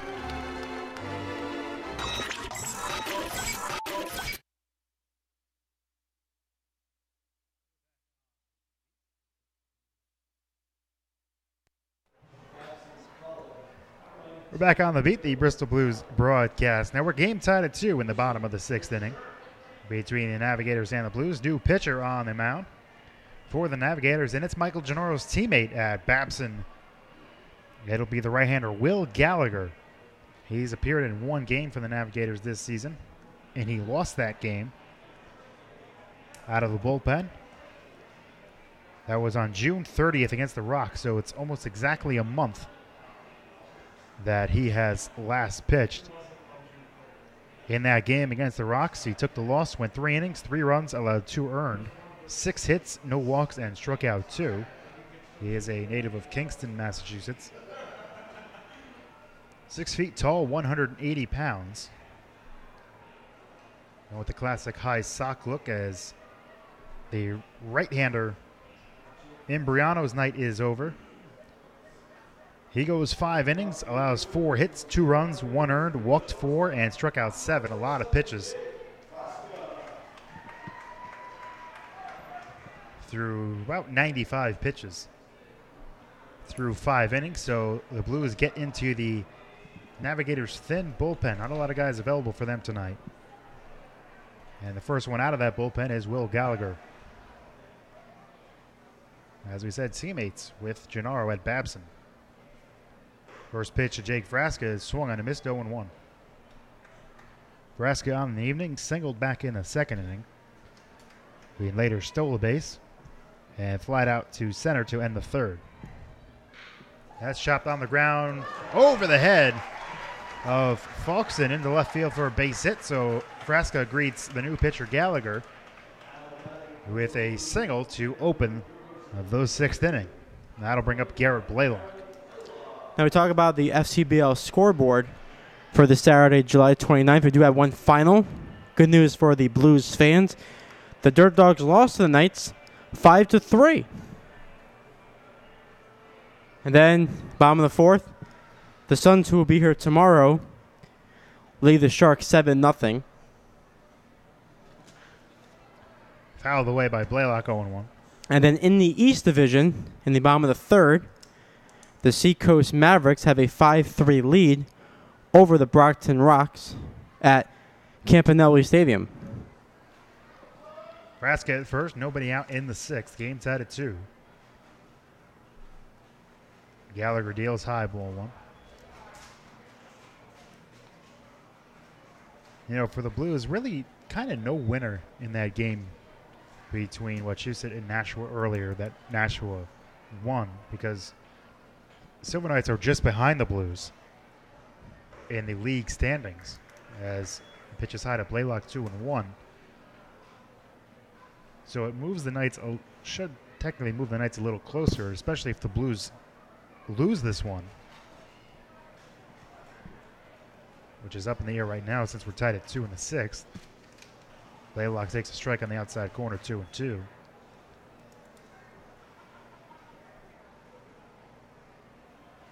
The Knights right now are exactly at 500, 23-23 with 46 points.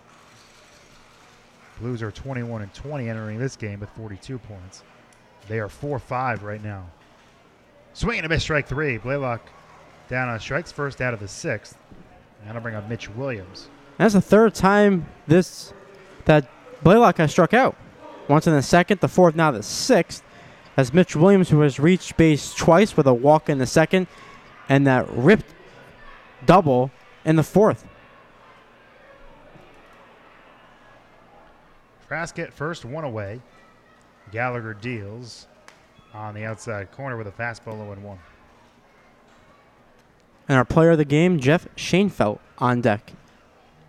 So now the latest standings, you want to update it right now. If the playoffs started today, as Williams swings and misses 0-2. The Blues would be hosting the Nashua Silver Knights in the first game of the playoffs. 4-5 matchup. And the Dirt Dogs would take on the Seacoast Mavericks at Wachusett,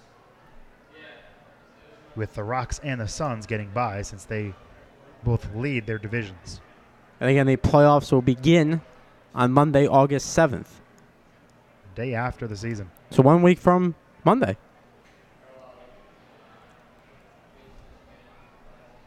1-2 the count on Williams. The right-hander Gallagher deals. Breaking ball just missing the outside corner in the count. 2-2. So this is huge right here. Especially all these games mean something. So now the 2-2 is there for the Blues for the taking. Right-hander sets. Now the 2-2. Ripped to second. Can they get two? Yes, they do. Frasca strayed too far off the bag. And a nice play over at second base by Nick Furman to end the inning. 6 full innings of play. We are still tied at 2 between the Navigators and the Blues on the beat, the Bristol Blues Broadcast Network. Looking for a great day out on the golf course? Join us for the Central Connecticut Chambers of Commerce Golf Tournament taking place Monday, August 7th at Tunxus Country Club in Farmington. This tournament is tons of fun with lots of prizes, great food, free gifts, good company, and some beautiful golfing. Plus the chance to win 5 hole-in-one prizes, including $10,000, 2 Harleys, and 2 brand new cars. Sponsorships, foursomes, and individual golfer opportunities available. Register today at centralconnecticutchambers.org.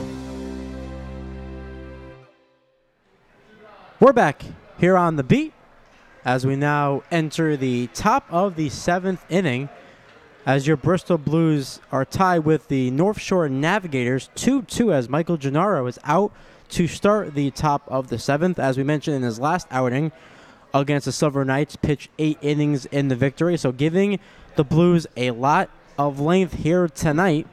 Despite 9 hits on the board, a few walks, hit by a pitch, so Gennaro, the theme that has been all season long for the lefty, trouble working his way out of it and keeping the Blues in the game, Rick, which is the main thing, and he has done that tonight. He struggled along the way, but credit to him, he has certainly kept the Blues in it, and that's at the end of the day, that's all you can ask for in a starting pitcher is the pitch misses to Mejia for ball 1. So 1, 2, and 3 hitters up for the Navigators. Count now 2-0 on Mejia.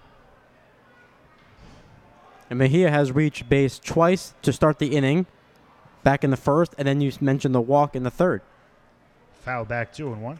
So out of his now 4th at-bat of the season, 4th plate appearance, he's led off 3 times. And struck out in his last at-bat in the 4th. 2-1 is drilled in the inner center field. That is going to be over the head of Tomosa, and that will get almost to the wall. It's booted out there a little bit, but Mejia will stop at second with a leadoff double. So Mejia, the 3 times he has led off an inning, he has reached base every time. A single in the first and a walk in the third. And now a double here in the 4th. The only time he did not lead off the inning was the 4th inning, and he struck out there, and that possibly might be the end of the night for Gennaro. Yeah, I think it will be. I think Palmer will make the move here, go to his bullpen. As Gennaro, heck of a job tonight. 10 hits allowed, but still, as you said, kept the Blues in the game. But that run on second, Mejia, is his responsibility. So Gennaro does indeed depart as Ronnie Palmer takes the ball. We'll say about the new pitcher for the Blues when we get back on the other side of this break with the game still tied at 2, but the Navigators are runner at second, nobody out here in the 7th inning. The Beat and Bristol Blues Baseball would like to take you and 3 others out to the ball game. Listen to Bristol Blues Baseball home games on The Beat. Throughout the broadcast, Ricky and Mark will give out the Blues player of the game. Then head over to the Beat's website at bristolbeat.com or our Facebook page at Bristol Beat and look for the Blues Enter to Win form. All correct entries have a chance to win a family 4-pack of tickets to an upcoming home game at Muzzy Field. Each ticket comes with a first round of snacks on us, The Beat, and Bristol Blues Baseball. Listen for the player of the game to win on The Beat, the official broadcasters of Bristol Blues Baseball. New pitcher for the Blues is Joel Torres in relief of Michael Gennaro, making his 7th appearance of the season. On the year has a 4.65 earned run average in 6 games. 9 2/3 innings pitched, has struck out 6, walked 8, and given up 14 hits. His last outing came on July 25th right here at home against the Dirt Dogs, when an inning and 2/3 allowed 2 runs, 1 earned on 5 hits, and struck out 1. On the season against the Navigators, he has appeared in 1 game. That was back on the road on July 16th, and pitched a 1-2-3 inning, and the Blues 6-4 win that day, got a strikeout. So number 22 replaced number 21. As Torres comes in the big spot here with Mejia on second, nobody out. And Bucedo at the plate, who singled back in the first, popped out to Guillemette in the third, and ground out to Goyon in the fourth. Will you see the bunt here with a runner on second, nobody out, and try to move Mejia over the third and try to give Navigators the lead in the 7th? Late in the game, 2-2 game, 7th inning, I think we're going to see a bunt. So you might see maybe Gonzalez come in more at third. Blaylock. Blaylock. Try to get this first out. And he does indeed. Looks like he's about even with the back at third, maybe a little closer than that. Williams at first, also coming in a little bit. So runner at second, nobody out. And he does indeed square around. And Williams and Blaylock are right on top of him. Now pulls the bunt back and chops it on the ground. Foul. It's out of first. See all the changes tonight with Tomosa in center. I'm used to seeing Gonzalez at third. We have not seen Blaylock at. I think maybe 1 game we saw Blaylock at third. Yeah. But interesting there. Home. Interesting there though. Shows the bunt. Both guys come in. So we'll see. Maybe they have a shot at third. The right-hander sets at the belt, still not bunting, and the pitch in the dirt, 1-1. See, even though the infielders are coming in there with Williams and Blaylock, do you still though put the bunt on? Because then his job is to make sure you don't bunt it to Williams. So then maybe the shortstop, Frasca, goes to third and get that out. But Frasca's way over, though, so I don't think he'll make it in time. Mejia dancing off second. Torres with a long set. Now delivers the 1-1. And that one misses down on the way, 2-1. Always want to be careful here, too, with a pass ball, because we saw that in the bottom of the third with Navigators, which advanced the runners, and Gonzalez got that hit. So now 2-1.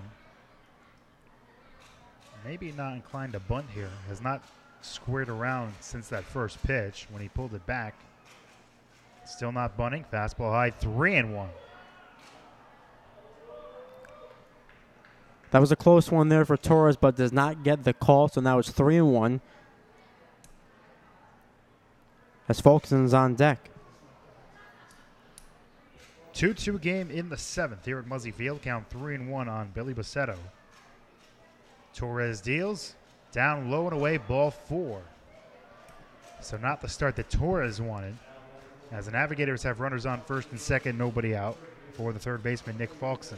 Who struck out in the first, hit a double in the third, later scored, and then walked in the fifth. And again, opportunity does present itself for a bunt, but with number 3 hitter, probably won't see it. Gennaro on the night, his line is not yet complete, but he goes 6+, allows 10 hits, 2 runs, both earned, 2 walks and 4 strikeouts. The runner on second, his responsibility. As the breaking ball to Folkson misses down on the way, ball 1. That's the one trouble for Torres, though. Coming into the game, not throwing strikes, never a good sign. Made mention of it earlier. 8 walks in 9 2/3 innings coming into tonight's game. 1-0 hit on the ground to short. Can they turn it? Frasca to Goyon. To Williams for the double play.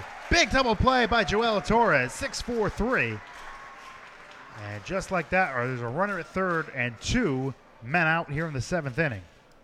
Well, that's huge, though, for Torres. Was wild coming into the game, but like Gennaro made that big pitch, grounder right to shortstop, 6-4-3. And just like that, now 1 out of the way from keeping this game tied with Furman at the plate. Furman had an RBI single back in the third inning. Runner at third, 2 out. Torres deals, breaking ball down and away, ball 1. And Furman struck out in his last at-bat in the 5th. In the first inning, reached on a fielder's choice. Runner at third, 2 out. Torres sets in the dirt. Great block by Schoenfeld. That was what we've seen all year from Schoenfeld. Blocking balls, keeping it in front of him, and a very important block there with a runner at third and 2 out with a game tied at 2 in the 7th. Oh, yeah, great job by Schoenfeld there, a player of the game, keeping that ball just in front of him and off to the side. Not enough room for Mejia to score there and take the lead. Torres sets, now the 2-0, fouled away right side. Out of play, 2-1. So Torres, again, working in and out of trouble here with the walk, but got the big double play, which is the 4th one of the night for the Navigators. 2-1, breaking ball fouled away, 2-2. So Torres has worked his way back in the count. Folkson right there. Linane back in the 5th. And then Baywick in the 3rd. And Lineage actually twice. Once in the 3rd and the 5th. 2-2 pitch. Fastball high, 3-2. I was looking for the other one.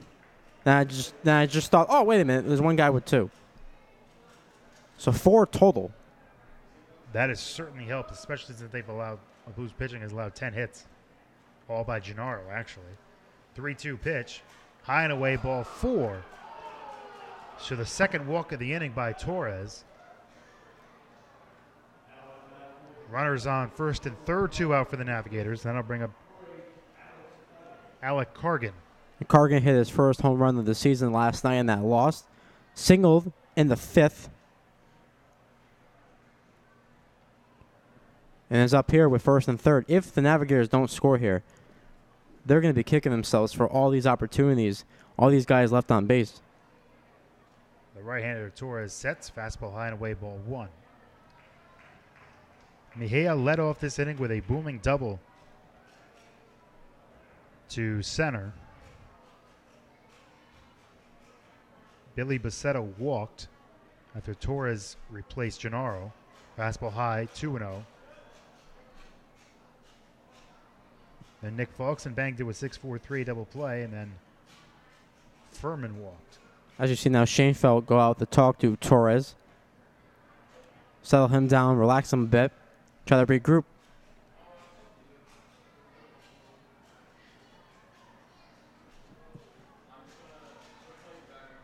Two-0 the count. On Cargan. Right-hander sets and delivers. That's line to second. Knocked down by Goyon. Recovers. Fires. Got him. Goyon kept the hard smash in front of him and recovered to get the out to end the top half of the 7th. Still tied at 2 here at Muzzy Field between the Navigators and the Blues as we head to the bottom of the 7th on the beat, the Bristol Blues Broadcast Network. Do you have questions about your retirement? Ameriprise Private Wealth Advisor Christopher Fry can help. With the exclusive Confident Retirement approach, you'll work together to develop a retirement roadmap to get you where you want to go. Call Christopher today at 860-621-5657. His office is located at 100 Queen Street in Southington. The Confident Retirement approach is not a guarantee of future financial results. Investment advisory products and services are made available through Ameriprise Financial Services, Inc., a registered investment advisor. Go to bristolbeat.com ads directory keyword retirement. Head to the bottom of the 7th here at Muzzy Field. Game tied at 2 between the Navigators and the Blues. The Navigators stranded a couple of runners in the top half of the 7th inning. And we are still knotted at 2 as the Blues and their half of the 7th will send up the 8, 9, and 1 hitters Jeff Schoenfeld, Mark Tomosa, and back to the top of the order, and Logan Green. It is now time to wish some happy birthdays in Major League Baseball on this July 29th. Former big league pitcher Chad Billingsley turns 33. The 2009 All-Star won 83 career games with the Dodgers and Phillies. The 24th overall pick of the 2003 MLB Draft struck out over 200 batters for the Dodgers in 2008. Retired pitcher David LaPointe turns 58. The Glens Falls, New York native was a member of 9 different teams during the 80s and 90s. The 1982 World Series champion managed the Bridgeport Bluefish of the Independent Atlantic League, as well as the Long Island Ducks. And the last one, former MLB infielder Dan Driesen turns 66. And we'll get to his bio in a second. First pitch to Schoenfeld is a fastball strike on the inside corner 0-1. Schoenfeld is 0-1, flat out to right in the second inning and walked in the fourth. Will Gallagher still on the mound for the Navigators after taking over in the sixth inning. Pitch is high and in, ball 1. In 1976, the lefty Driesen became the first ever National League designated hitter in a World Series. The Big Red Machine swept the Yankees in 4 games that year in the Fall Classic. The Cobra hit 153 home runs for his career and was inducted into the Reds Hall of Fame. Pitch is now, count now, 2-1. In 2012.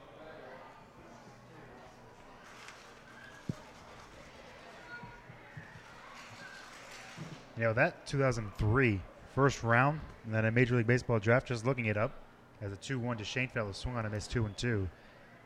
Not really a lot of great names coming out of that. If you look at it now, it's now 14 years later. Delman Young was the first overall pick in that draft. Whoa. The All-Stars in that first round, Ricky Weeks, Aaron Hill, Chad Cordero, Chad Billingsley, and Carlos Quinton. As count now 3-2 on Schoenfeld. Not a lot of great names in that first round. The most notable, probably the best player in that first round, Nick Markakis. Who was drafted, I would say so. Drafted 7th overall by the Orioles that year. It was now placed for the Braves. 3-2. Schoenfeld down on strikes. Blew a fastball right by him, did Gallagher. So 1 gone in the 7th. That'll bring up the number 9 hitter, Mark Tomosa. Tomosa walked in the 3rd, struck out in the 4th, and now up for the 3rd time here in the 7th with 1 out. Game even at 2.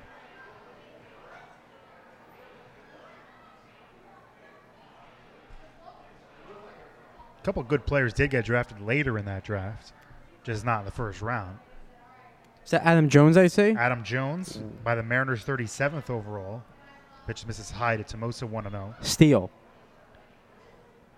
Andre Ethier was drafted in the 2nd round by the A's, later traded to the Dodgers. Jonathan Papelbon in the 4th round by the Red Sox. Matt Kemp in the 6th round by the Dodgers, as Tomosa swings and misses, 1-1. I didn't realize Andre Ethier was drafted by the Oakland A's. Yes. Trying to think exactly what trade that was he was involved in that got him to the Dodgers. Tomosa swings and misses 1-2. Ian Kinsler was drafted by the Rangers in the 17th round. That's always great, though, because you're always going to find guys in some point later in the draft that turns out to be a total star. That one's chopped on the ground to short. Throw to first. High pulls him off the bag, but Gargan stays on the bag, and 2 gone here in the 7th after Mosa grounds up. Go back to the top of the order, and Logan Green. Logan Green on the night, 0 for 3. Lined out to the shortstop in the 1st. Popped out to Linane in the 3rd, and then struck out in the 4th. Now, here's a couple names of what could have been late, very late. 2 guys that did not sign with those teams when they were drafted originally. Okay. 43rd round. The St. Louis Cardinals selected Max Scherzer. Wow. As Green takes one low, 1-0. 5 rounds later, 48th round, the Chicago Cubs selected Tim Lincecum.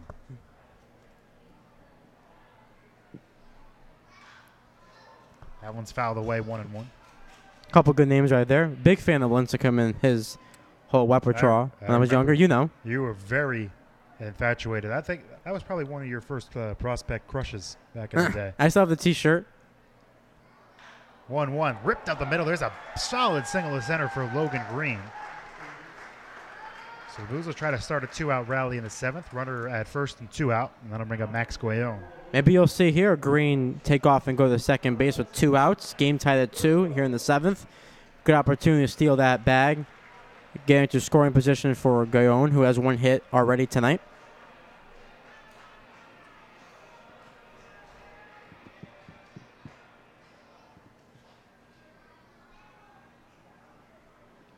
One on, 2 out in the 7th. The righty Gallagher deals. Fastball high, 1-0.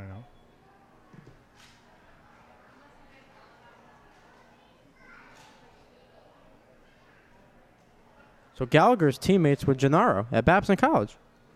Indeed he was, or is, I should say. That one's popped in the air, shallow center, and that will be caught by the second baseman, Furman, ranging out in the shallow center to make the catch. No one wants to take the lead in this one. It's 2-2 at the end of 7 innings. Here on The Beat, the Bristol Blues Broadcast Network.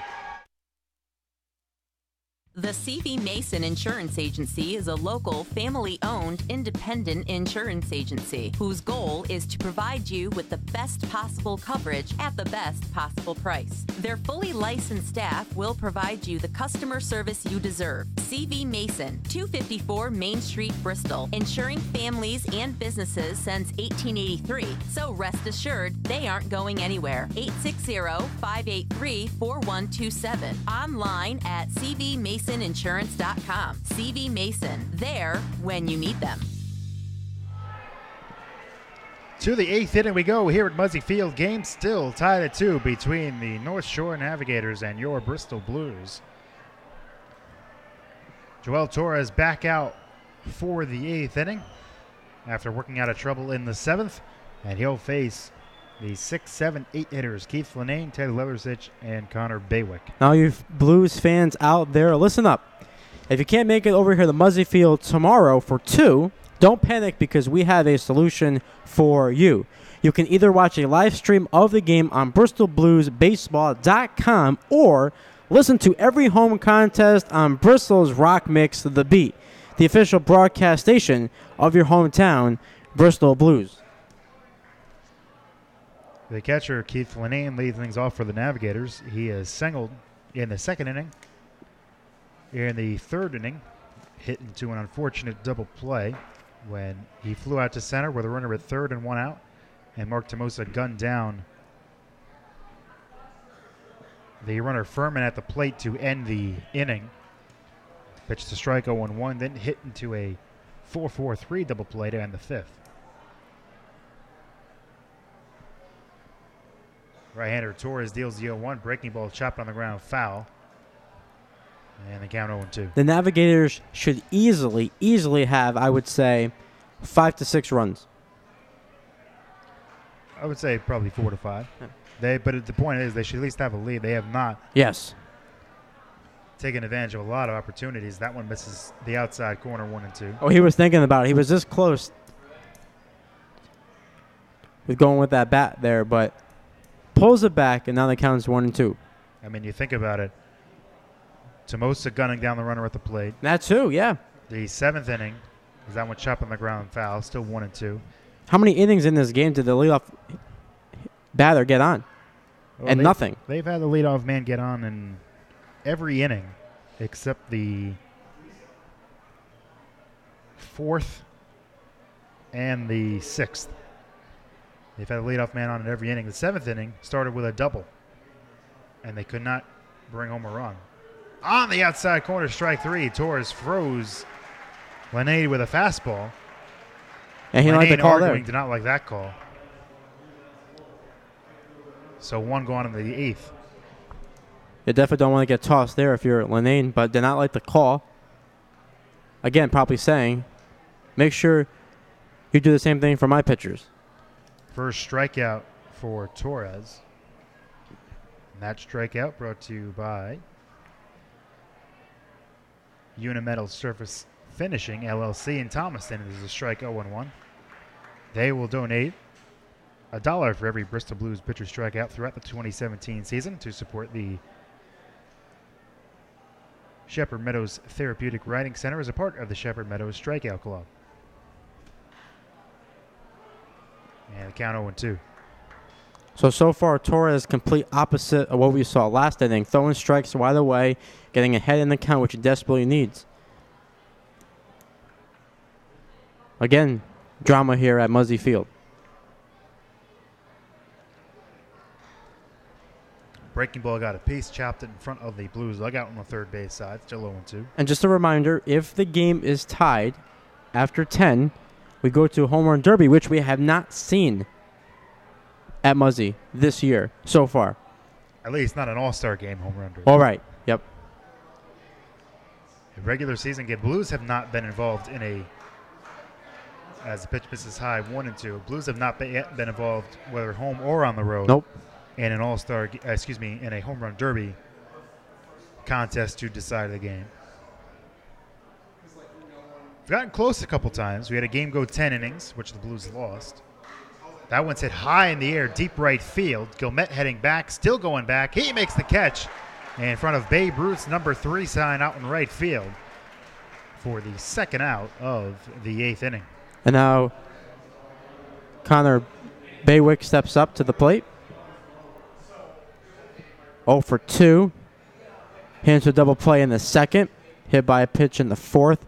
And ground out to Frasca in the sixth. The righty Torres deals line foul. Left side 0-1. 2 runs, 10 hits, no errors for the Navigators. 2 runs, 6 hits, no errors for the Blues. With 2 outs here in the top of the 8th. And Baywick still looking for hit number 1 in the FCBL season.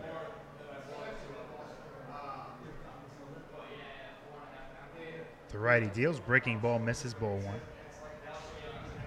There is action in the Blues bullpen. Currently no one throwing in the Navigators pen. I mentioned the Navigators pen is a little short, so Gallagher might come out for a 3rd inning. Chopped on the ground, right back to Torres. That was a nice, easy 1-2-3 inning for the right-hander. And he sends this to the bottom of the 8th, still tied at 2 between the Navigators and the Blues on the beat, the Bristol Blues Broadcast Network. Sometimes we make mistakes in our lives, and you may require a bail bondsman. Joe from Fernari Bail Bonds will bond you out with fast, professional service. He'll treat you with the respect and dignity you deserve. No bond is too big or too small. So when you're in trouble, give Fernari Bail Bonds a call, and Joe will get you through your most difficult situation. Joe is not only your bail bondsman, he's also your friend. Attorney referrals are available. Call Fernari Bail Bondsman at 860-919-3129. Payment plans are available, and all major credit cards are accepted. Joe's the man to get you out of a jam. Go to BristolBeat.com's ad directory, search keyword bail bonds. We head to the bottom of the 8th inning here at Muzzy Field. With the game tied at 2 between the Navigators and the Blues still. Both teams scored 2 runs in their 3rd innings. And we have had nothing since. The Blues try to snap that here in the bottom of the 8th. They'll send up good part of the order, 3, 4, and 5. Mitch Gilmet, Jason Gonzalez, and Jake Frasca. The Beat and Bristol Blues Baseball would like to take you and 3 others out to the old ball game. Listen to every Blues home game on The Beat, Bristol's rock mix. Throughout the broadcast, we will give out the Blues Player of the Game. Then you must head over to the Beat's website, bristolbeat.com, or Facebook page. Look for the Beat Blues Enter to Win form. Check this out. All correct entries have a chance to win family 4-packs of tickets to an upcoming home game at Muzzy Field. Each ticket comes with a first round of snacks on us. Tonight's player of the game is Jeff Schoenfeld. Listen for the player of the game to win only on The Beat, the official broadcasters of Bristol Blues Baseball. Gilmet tonight banged into a 3-6 double play in the 1st inning. Walked and scored in the 3rd, struck out swinging in the 5th. Gallagher is indeed back out for his 3rd inning of work. Pitches down and in, ball 1. Gilmet followed by Jason Gonzalez and Jake Frasca in the 8th. Game tied at 2. Jammed him, but fouls it 3rd base side out of place. Won't count 1-1. Now we'll see here if Tommy Curtin starts to get loose. Might see him in the 9th, regardless of whether or not this game is tied or if the Blues can take the lead. Fastball high from Gallagher, 2-1. Gallagher came in in the 6th inning has gone 2 innings so far, 2 hits, no walks, no runs, and 2 strikeouts. Gilmet swings and misses 2-2. That was in relief of Corey Imbriano, who went 5 innings, allowed 2 runs, 1 earned, 4 walks, 4 hits, and 7 strikeouts. I think both pitchers were definitely pleased with their outings tonight.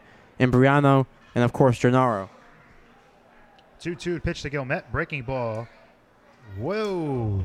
Lanane jumped up and was ready to fire to third. And he did not get the call on the count 3-2. Remember, he didn't like the call in his last at-bat when he was at the plate. When he struck out looking, so he's certainly not going to like that. Here comes the 3-2. That one's drilled to right field, but that one is going to stay up and be caught by the right fielder. It took him a long time to make that call by the home plate umpire. Yeah, no one was making that call. Gilmet was wondering, where's the call? That ball was hit right at him. Looked like it might have knuckled a little bit because Leathersich was just completely confused out there.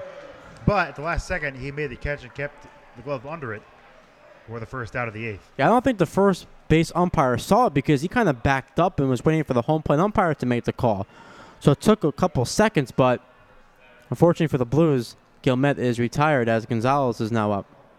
First pitch to Gonzalez. Fastball misses outside ball one, which is a little weird that the first base umpire was looking for the home plate umpire to make that call. He's right there. I mean, the ball was coming in. The right fielder was coming in on that. So you think the first base umpire is right there to make that call. 1-0 is on the outside corner, 1-1. Now, Gonzalez has struck out twice, but, again, was responsible for those 2 runs that you see on the scoreboard in right field. Had a big 2-run single in the 3rd to tie the game at 2. 1-1, fastball high and away, 2-1. That was after as big as that hit was, that hit and those 2 RBIs are not possible if not for that pass ball. Right. Earlier in the at-bat. Absolutely. 2-1 breaking ball hits the inside corner, 2-2. Because if it wasn't for the pass ball, only 1 run scores on the Gonzalez. Assuming all things turn out the same way. Who knows? Maybe Gonzalez, if not for that pass ball, hits a 3-run home run. Here's the 2-2 pitch. Fastball just missing the outside corner, and the count full of 3-2. If you're Gonzalez, you're wanting to get on base in any capacity, even though walk does the job, and set it up for Frasca, who's waiting patiently on deck. The righty Gallagher sets at the belt. Now the 3-2. Outside ball forward, just like Mark said. He got on base any capacity, was patient at the plate, and draws the 1-out walk. He is the go-ahead run here in the bottom of the 8th inning. And that'll bring up Jake Frasca. So Frasca now comes up now in a big spot with Gonzalez at first, as Ronnie Palmer gives his signs to Gonzalez at first and Frasca at the plate. Frasca has 2 hits tonight, single in the 2nd and a single in the 6th. Fastball, strike 0-1 at the knees.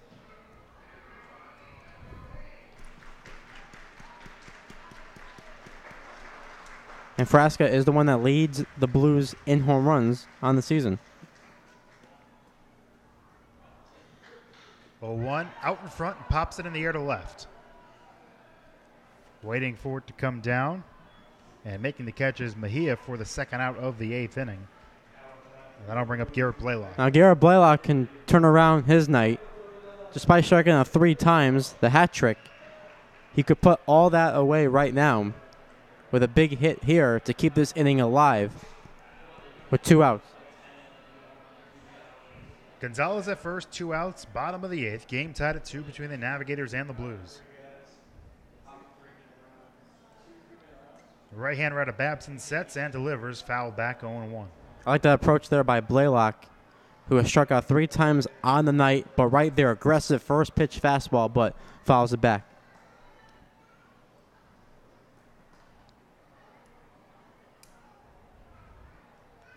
The righty sets, now the 0-1 pitch. Swing and a miss 0-2. Trying to avoid the golden sombrero. This has the feel of a late season playoff race type game. Where that one mistake could turn out to be the difference. Navigators trying to play spoilers as Blaylock pops that one foul 0-2. Navigators have the worst record in the league. Yes. So they are nowhere near the playoffs as of right now. Right, and only 2 teams do not make the playoffs. So the Blues are fighting for their playoffs lives. They're currently 4th out of 6 teams, trying to keep it in 4th. Especially you want to host the game, too. Home Especially with how ballpark. well they've played at home. As of right now, they do, but the team behind them won tonight. That's the Nashua Silver Knights. Count 0-2 on Blaylock with a run at first 2 out. The right-hander Gallagher sets, now delivers. Thought about chasing the high fastball, but thought better of it, and the count 1-2. Yeah, good take right there by Blaylock. On deck is Mitch Williams if it gets to him. Blaylock trying to make sure it does. Breaking ball, just missing the outside corner, 2-2. As Bucetto at shortstop started running in from his position. And Gonzalez thought about going, too. Then he came back to first. 2-2. 2 balls, 2 strikes, 2 outs. Game tied at 2 in the 8th. Gallagher deals. Breaking ball. On the outside corner, strike 3. And Blaylock, for the 4th time tonight, has struck out. And we are still tied up as we send this one to the 9th. 2-2. Navigators, Blues on the beat. The Bristol Blues Broadcast Network. Would you let your child drive a car without taking a class first? Heck no. So don't let them graduate high school unprepared for the real world. This program introduces a student to themselves, unlocking their full potential, help your kids find their gift, leading to a successful life. Classes are available locally and nationwide. Sign up your student today, ages 10 and older. For more information, call 860-309-0182 or visit bristolbeat.com, add directory, keyword, Work It. Let Work It help you. Joel Torres back out for another inning as we head to the top of the 9th inning between the Navigators and the Blues, with the game tied at 2. Show off your team's colors with some Blues merchandise. There are 2 ways to do this. Either check out bristolbluestore.com or stop by the store at 357 North Main Street. Call 860-582-2583. That's 860-582-2583. Sing the blues with new Blues gear. As Torres is still out here in the top of the 9th, so no Tommy Curtin at the moment. Torres came in the 6th inning with a runner on second, nobody out, and was able to, came in the 7th inning with a runner on second, nobody out, was able to keep the Navigators off the board. Pitched a 1-2-3 8th, now back out for the 9th. It'll be the 9-1-2 hitters for the Navigators. Brad Douglas, the first of those hitters, who's 1 for 2 on the night. Center fielder takes low ball 1. Grounded out to first in the 2nd, singled in the 4th, and flied out to left in the 6th. That one's line foul. Third base side, 1-1. So technically only 2 more innings left. And again, if it's tied, we go to a home run derby. There was action in the Navigators bullpen. And it looks like Anthony Marone, as that pitch misses high, 2-1, is standing on the mound, not throwing to anyone, though, right now in the Blues bullpen.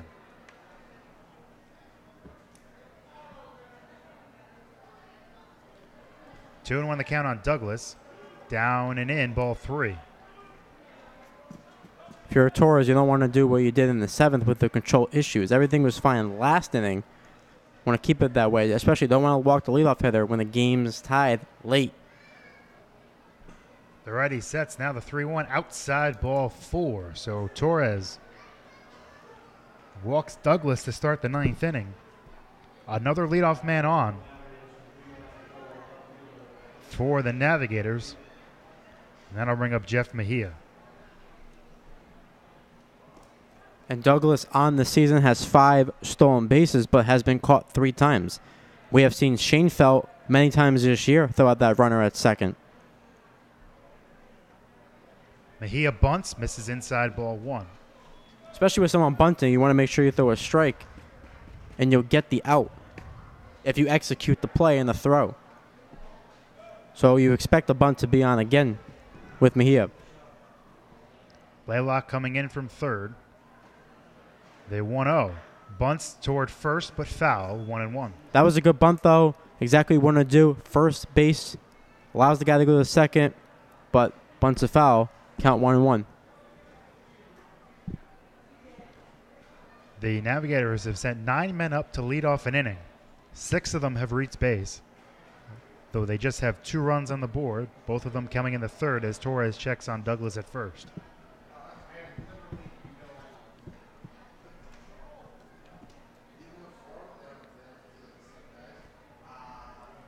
The righty Torres sets. Mejia squaring.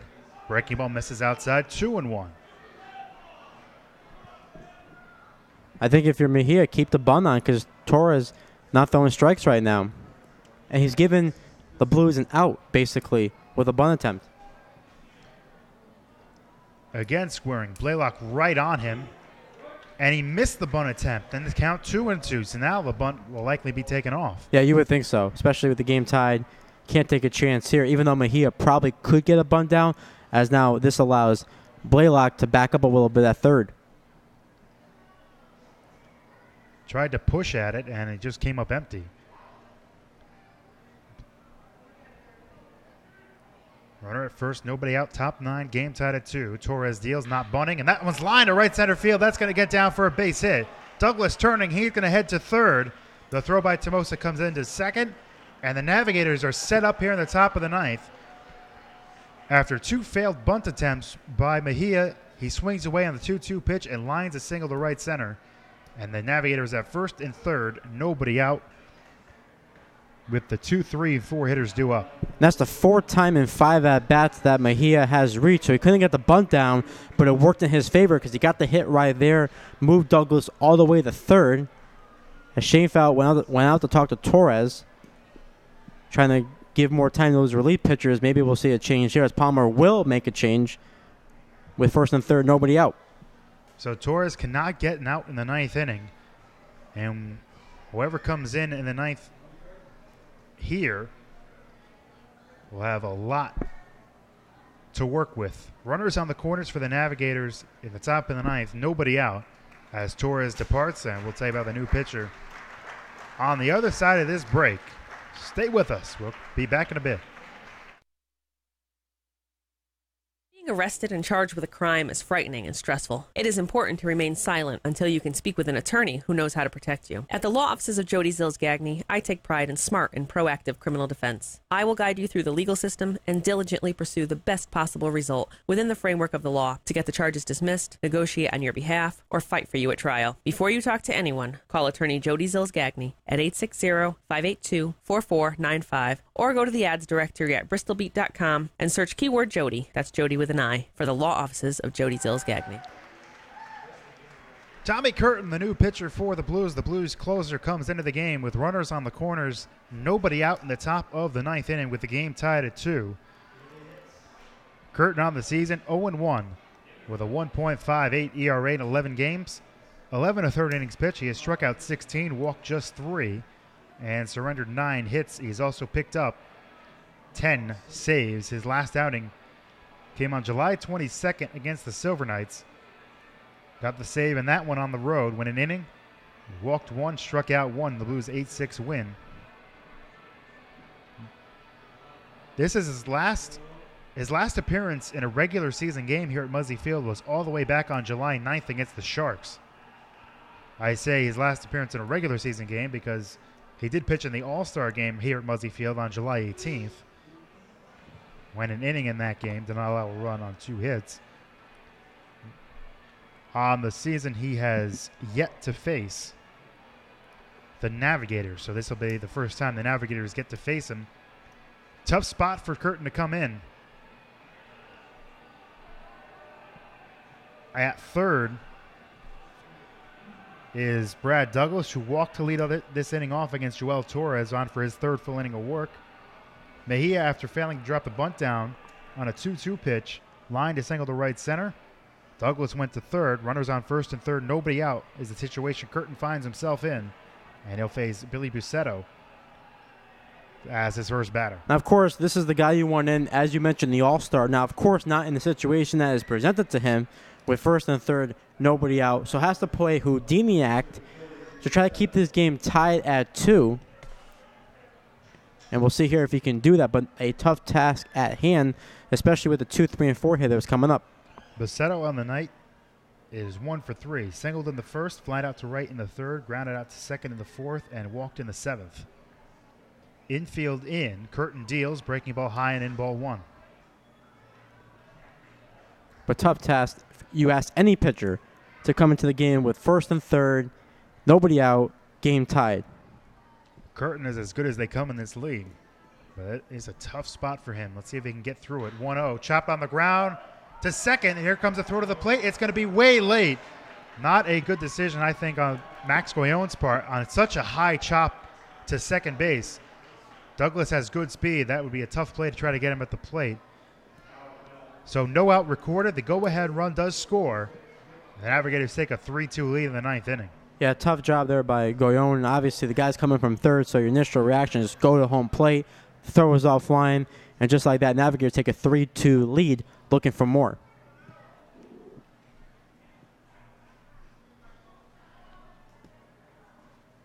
That is a fielder's choice and a run batted in for Bucetto. Pitches a strike to Volkson, 0-1. So Mejia now at second. Bucetto at first. And the Navigators with a lead. Curtin dealing the 0-1, breaking ball high, 1-1. If you're wondering who is coming up for the Blues in the bottom of the 9th, it will be the 7, 8, and 9 hitters, Mitch Williams, Jeff Schoenfeld, and Mark Tomosa.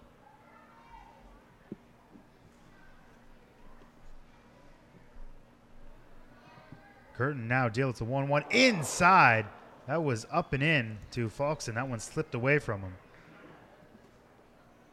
So now Curtin is in a real jam here. Bases loaded, nobody out. And he needs to keep this a 1-run deficit, or at the very least, keep the damage and possibly just give up only 1 run in this situation. Yeah, you have to hope for it. You don't want to have this deficit be too much for the Blues to handle in the 9th. And you would think for the Navigators, you'll see Chris Pennell, you would think warming up, try to close this one out, because in the 2 previous victories has both saves. Furman on the night has an RBI single. That was back in the 3rd. Breaking ball down on away, ball 1 from Curtin. You could tell his control is definitely off too. Furman struck out in the 1st inning. I was going to reach on a fielder's choice in the 1st inning, struck out in the 5th, and walked in the 7th. 1-0, misses down low, 2-0. You saw 1 walk, as you mentioned, leading off the inning for Brad Douglas. Faulkson gets hit right there.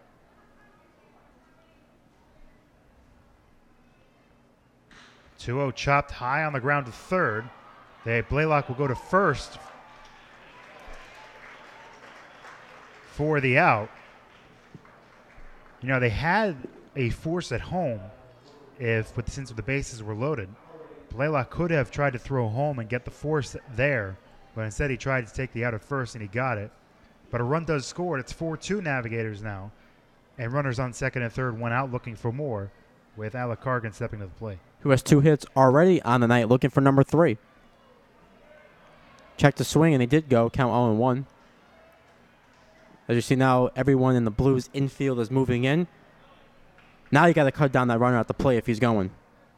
And those 2 runs that have scored this inning both charged to Joel Torres. Those were the Douglas and Mejia runs. Cargan takes a strike, 0-2. So Curtin did exactly what he had to do right here in this particular count, ahead 0-2. So Torres, his final line is 2+ innings of work, 1 hit, 2 runs, both earned, 3 walks and 1 strikeout. Curtin misses outside 1-2.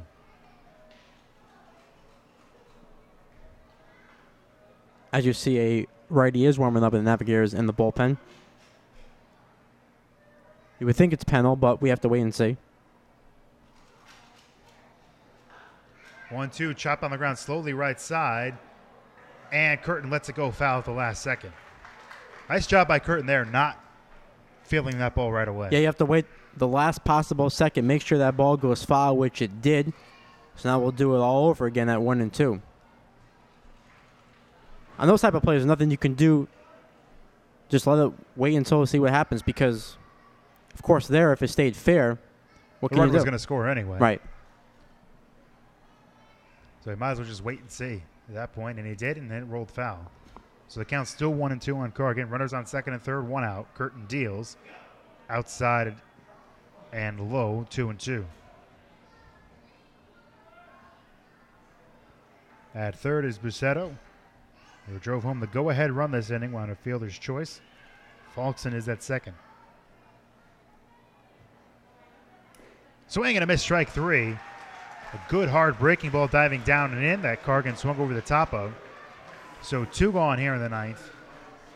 And that'll bring up the catcher, Keith Linane, who struck out in his last at-bat in the 8th, singled in the 2nd, that double play with Tomosa the Schoenfeld in the 3rd, and another double play in the 5th, 4-6-3. Infield can now back up with 2 outs.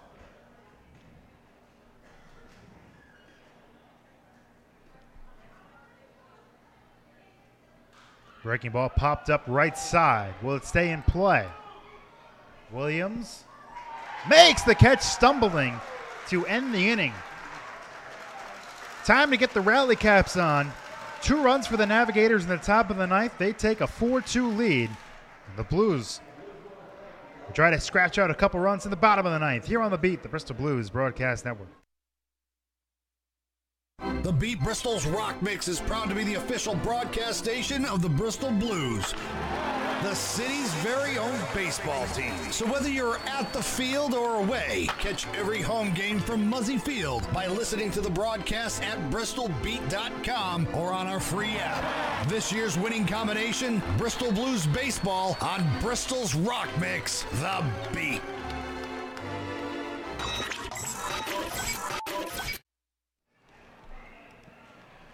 We head to the bottom of the ninth inning. Here at Muzzy Field, Blues trailing 4-2. The Navigators scored twice in the top half of the ninth inning to take a 4-2 lead. New pitcher for the Navigators will be the right-hander Al Wallach from Birmingham State University. 0-1 in the season with a 4.01 ERA.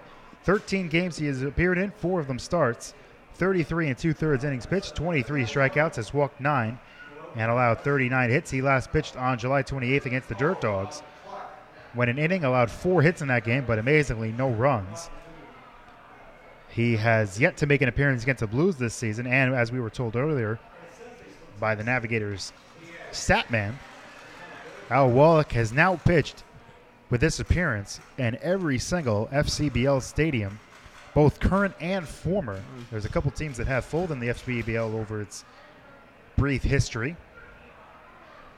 And with this appearance, he now gets the pitch in every single FCBL stadium. Nice little record to have on your name. But the Blues hope this appearance is a bad one, as they trail by 2 in the bottom of the ninth and will try to rally.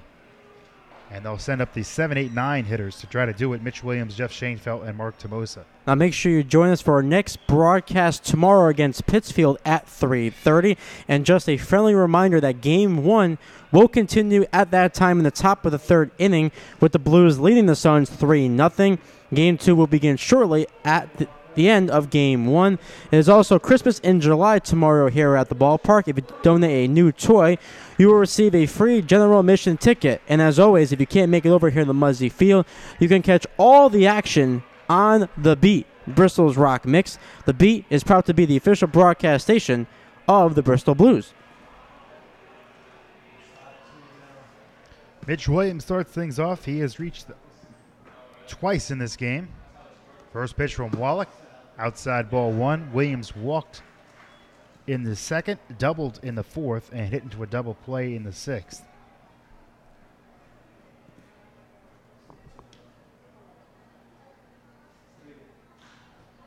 That one's popped in the air left side. Falks in at third, makes the catch, one away in the bottom of the ninth. And that'll bring up Jeff Schoenfeld. Now, our play of the game, Jeff Schoenfeld at the plate, 0 for 2. Lined out to the right fielder in the second, walked in the fourth, and struck out in the seventh.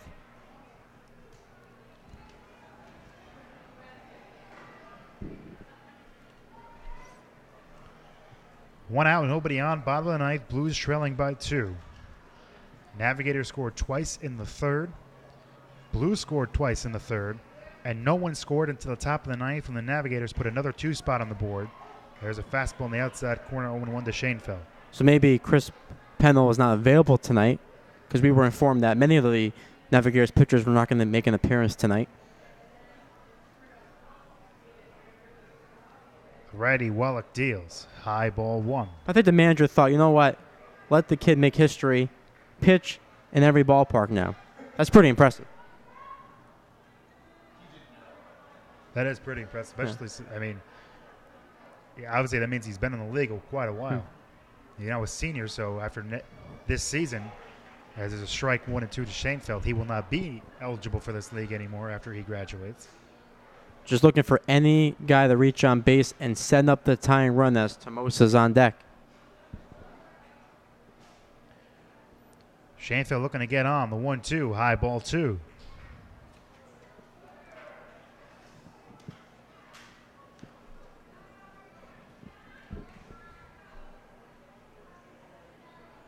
Two balls, 2 strikes, 1 out. Bottom of the ninth. Blues trail by a 2. Wallach ready from the windup. Now delivers the 2-2. Reaches out and fouls it. First base side out of play. Still 2-2. And the Blues are trying to end their 3-game losing streak. Lost on Thursday night to the Mavericks. Doubleheader yesterday to the Rocks, and now tonight against the Navigators.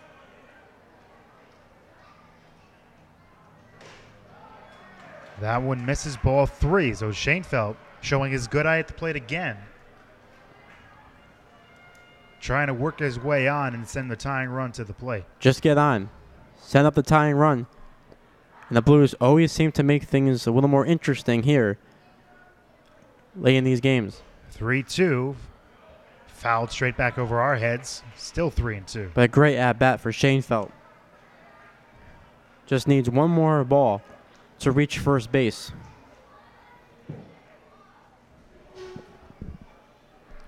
Another 3-2 pitch coming up to the catcher, Schoenfeld, trying to work his way on in the bottom of the ninth. Blues trail by 2. High ball 4, and Schoenfeld does work his way on. And the tying run will indeed come to the plate in the form of Mark Tomosa. Wow, was that a close pitch? For a minute, I thought the umpire was going to ring him up, but does not. Great eye by Schoenfeld. Did exactly what he had to do there. Did it feel as though time just froze for a second? When yes, everybody, just for a split second, everything seemed to just freeze as if we were waiting for that call. Man, was that close. So now Tomosa stands in. Down on away, ball 1. Tomosa's had a good night. Saved a run in the third inning to end the inning, throwing out a runner from center field, getting the spot start in center field. Not a spot we're usually accustomed to seeing him in.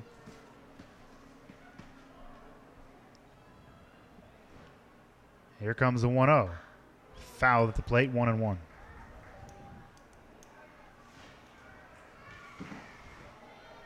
And this is his inning because nobody is warming up in that Navigators bullpen. But really, besides him, how many more pitchers are actually available? We were told it was a thin pen, so this certainly looks like it'll be his inning. 1-1. Breaking ball way out in front, 1-2.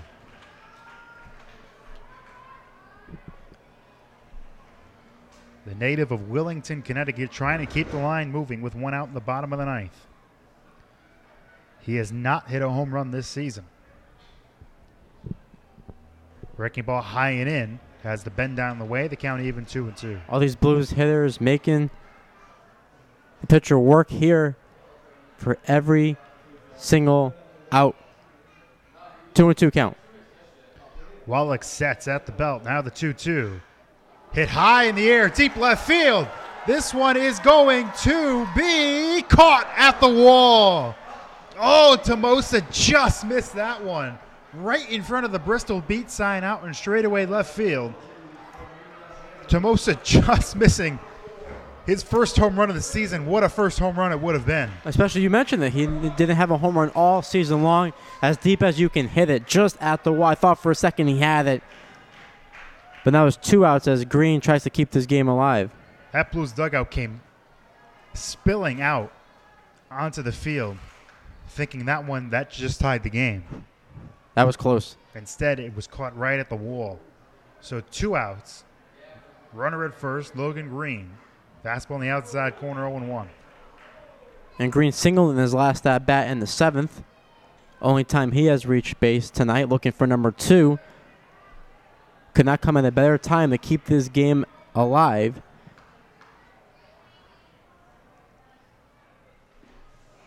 On the outside corner, the Blues down to their last strike. If you're wondering who is on deck, Max Goyon. Schoenfeld's at first. 2 outs in the bottom of the 9th.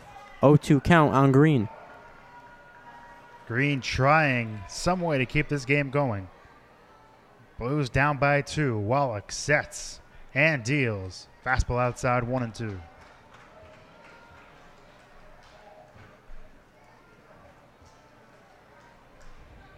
At first is Schoenfeld, had a 1-out walk. Tomosa drove one to the wall left field, just missing a game-tying home run. Logan Green down on the count, 1-2. Looks like a breaking ball here based on the setup by Linane. It's a fastball. It's into left field. Off the glove and into shot left field for a base hit. Schoenfeld turns second. He's heading for third. The throw is late. A single off the glove of the third baseman keeps the game alive, and the Blues have runners on first and third, 2 out. Oh, nice job there by Green. Did exactly what he had to do there. As Schoenfeld moves to third, I thought for a second maybe Green would go to second, which would really set things up. Couldn't. Now you see Goyon, who would be the winning run here. Green's the tying run at first.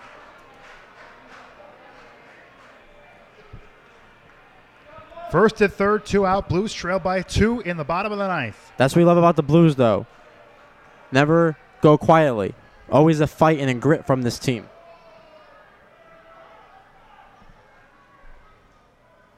First pitch, down and away, ball 1. This Muzzy Field crowd still holding out strong here. Not many have left. Everyone's on their feet. Schoenfeld at third, Green at first. Low ball 2 to Goyon. Things have gotten a little more interesting now. With a count 2-0 in Goyon's favor. Definitely, you would think, looking fastball.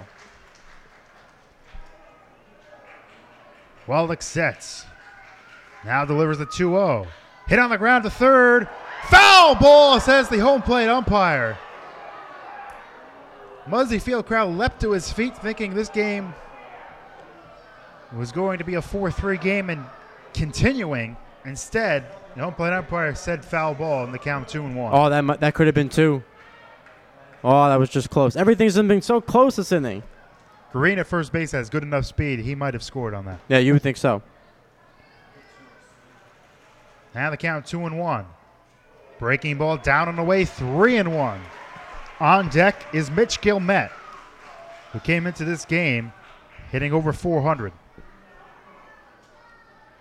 3-1 the count on the Blues second baseman. Wallach deals. Foul straight back, 3-2. 3-2, the drama continues. That'll release Green from first base. Which He'll is go on huge. the pitch. Huge, by the way. A base hit to one of the gaps could tie this game.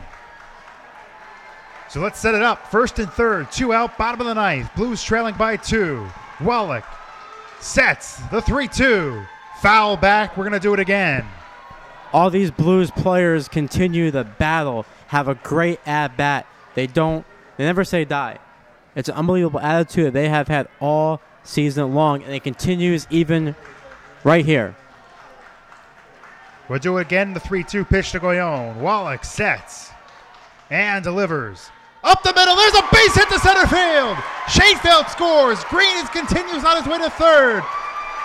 And the tying run is at third base with 2 out in the bottom of the 9th. Here we go. Once again, Goyon gets a big hit right there. Up the middle. It's 4-3 now. As we'll see the coach go out and settle down his pitcher, but all with 2 outs. Pretty incredible. All the base hits. Now you bring up Guillemette, as you said. One of the best hitters on the team. The Blues, this attitude, this team, the mindset, never say die. And just 1 hit away from tying this one up. Mitch Guillemette on the night. Hit into a double play in the first, walked and scored in the third. Struck out swinging in the fifth. Flat out to right in the eighth. First and third, 2 out, bottom of the ninth. A run in for the Blues here with Logan Green at third. He's the tying run, and the winning run at first is Max Goyon who delivered the RBI single. And we did have 1 walk-off already back on June 12th. Chris Davis. Wallach's first pitch. Line in the right field. This one's going to get down for a base hit. 1 run scores. They're going to wave. Goyon around third. The throw to the plate is not in time. The Blues walk it off in the bottom of the ninth. Oh, my goodness!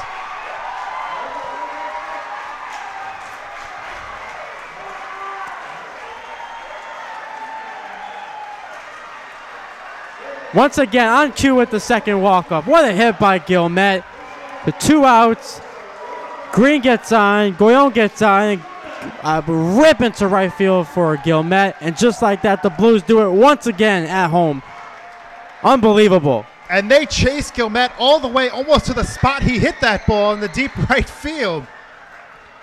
What a turn of events in the bottom of the ninth for the Blues. 3 runs, and on the first pitch of the at-bat, Guillemette drills one to deep right field, easily scoring. Green and Goyon all the way from first base. A good throw might have had him, but it got past the catcher, Lenane, guaranteeing the Blues' second walk-off win of the season. It's amazing what this team has done at Muzzy Field. The success, they snapped their losing streak, a huge, huge victory, especially with those playoff implications that we were talking about earlier. If you're the Blues, you want to play home games in the playoffs right here at Muzzy Field where it belongs. And what can you say? This team once again rallying the comeback kids that we have called them all season long, and they do it here once again, my good sir. What a big win for the Blues after the team right behind them in the standings overall. In the FCBL, the Silver Knights won earlier in the night, and the team right after the Silver Knights, the Mavericks, are currently winning. Huge. The Blues 1 strike away from this game ending 4-2. Instead, come all the way back with 3 runs in the bottom of the ninth after the Navigators scored twice in the top of the ninth to take a 4-2 lead. And the Blues do indeed make Al Wallach's first appearance at Muzzy Field. Right. Not so good. No, and think about the inning. It started off with Mitch Williams getting out, the walk by Schoenfeld. Tomosa popped out to left fielder. That was almost a home run that we saw. Then 3 consecutive guys reached base. Green with the hit, Goyon with the hit, and then Guillemette with the game-winning RBI hit. 5-4 victory. Unbelievable. Once again, the Blues do it at home and walk it off for the second time this year. I'm going to have to get something for my throat. I think I just broke a vocal cord. So the Blues indeed win this one 5-4, thrilling fashion with 3 runs in the bottom of the ninth inning. The final line score, 4 runs, 11 hits, no errors for the Navigators, who, by the way, had so many opportunities in this game to have even more than 4 runs. They had a runner thrown out the plate. Leadoff men on base in 6 of the 9 innings. They must be kicking themselves right now. Right. They should have never been in this situation anyway in the ninth. They should have had a nice, comfortable lead. Don't have to worry about it, this and that. But as you said, 6 of the 9 innings, first guy reached on base.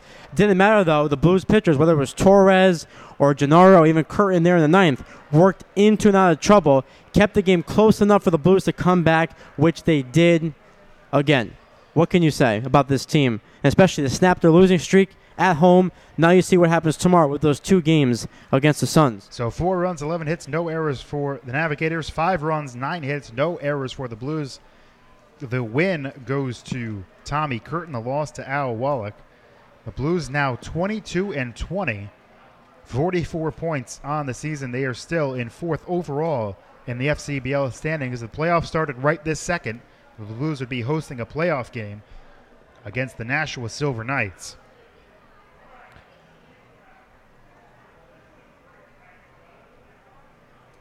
So, our thanks for staying with us in this one. Our thanks to our on-site producer, Mr. Huck Gallagher, along with the staff and management of Bristol Blues Baseball for making our broadcast possible.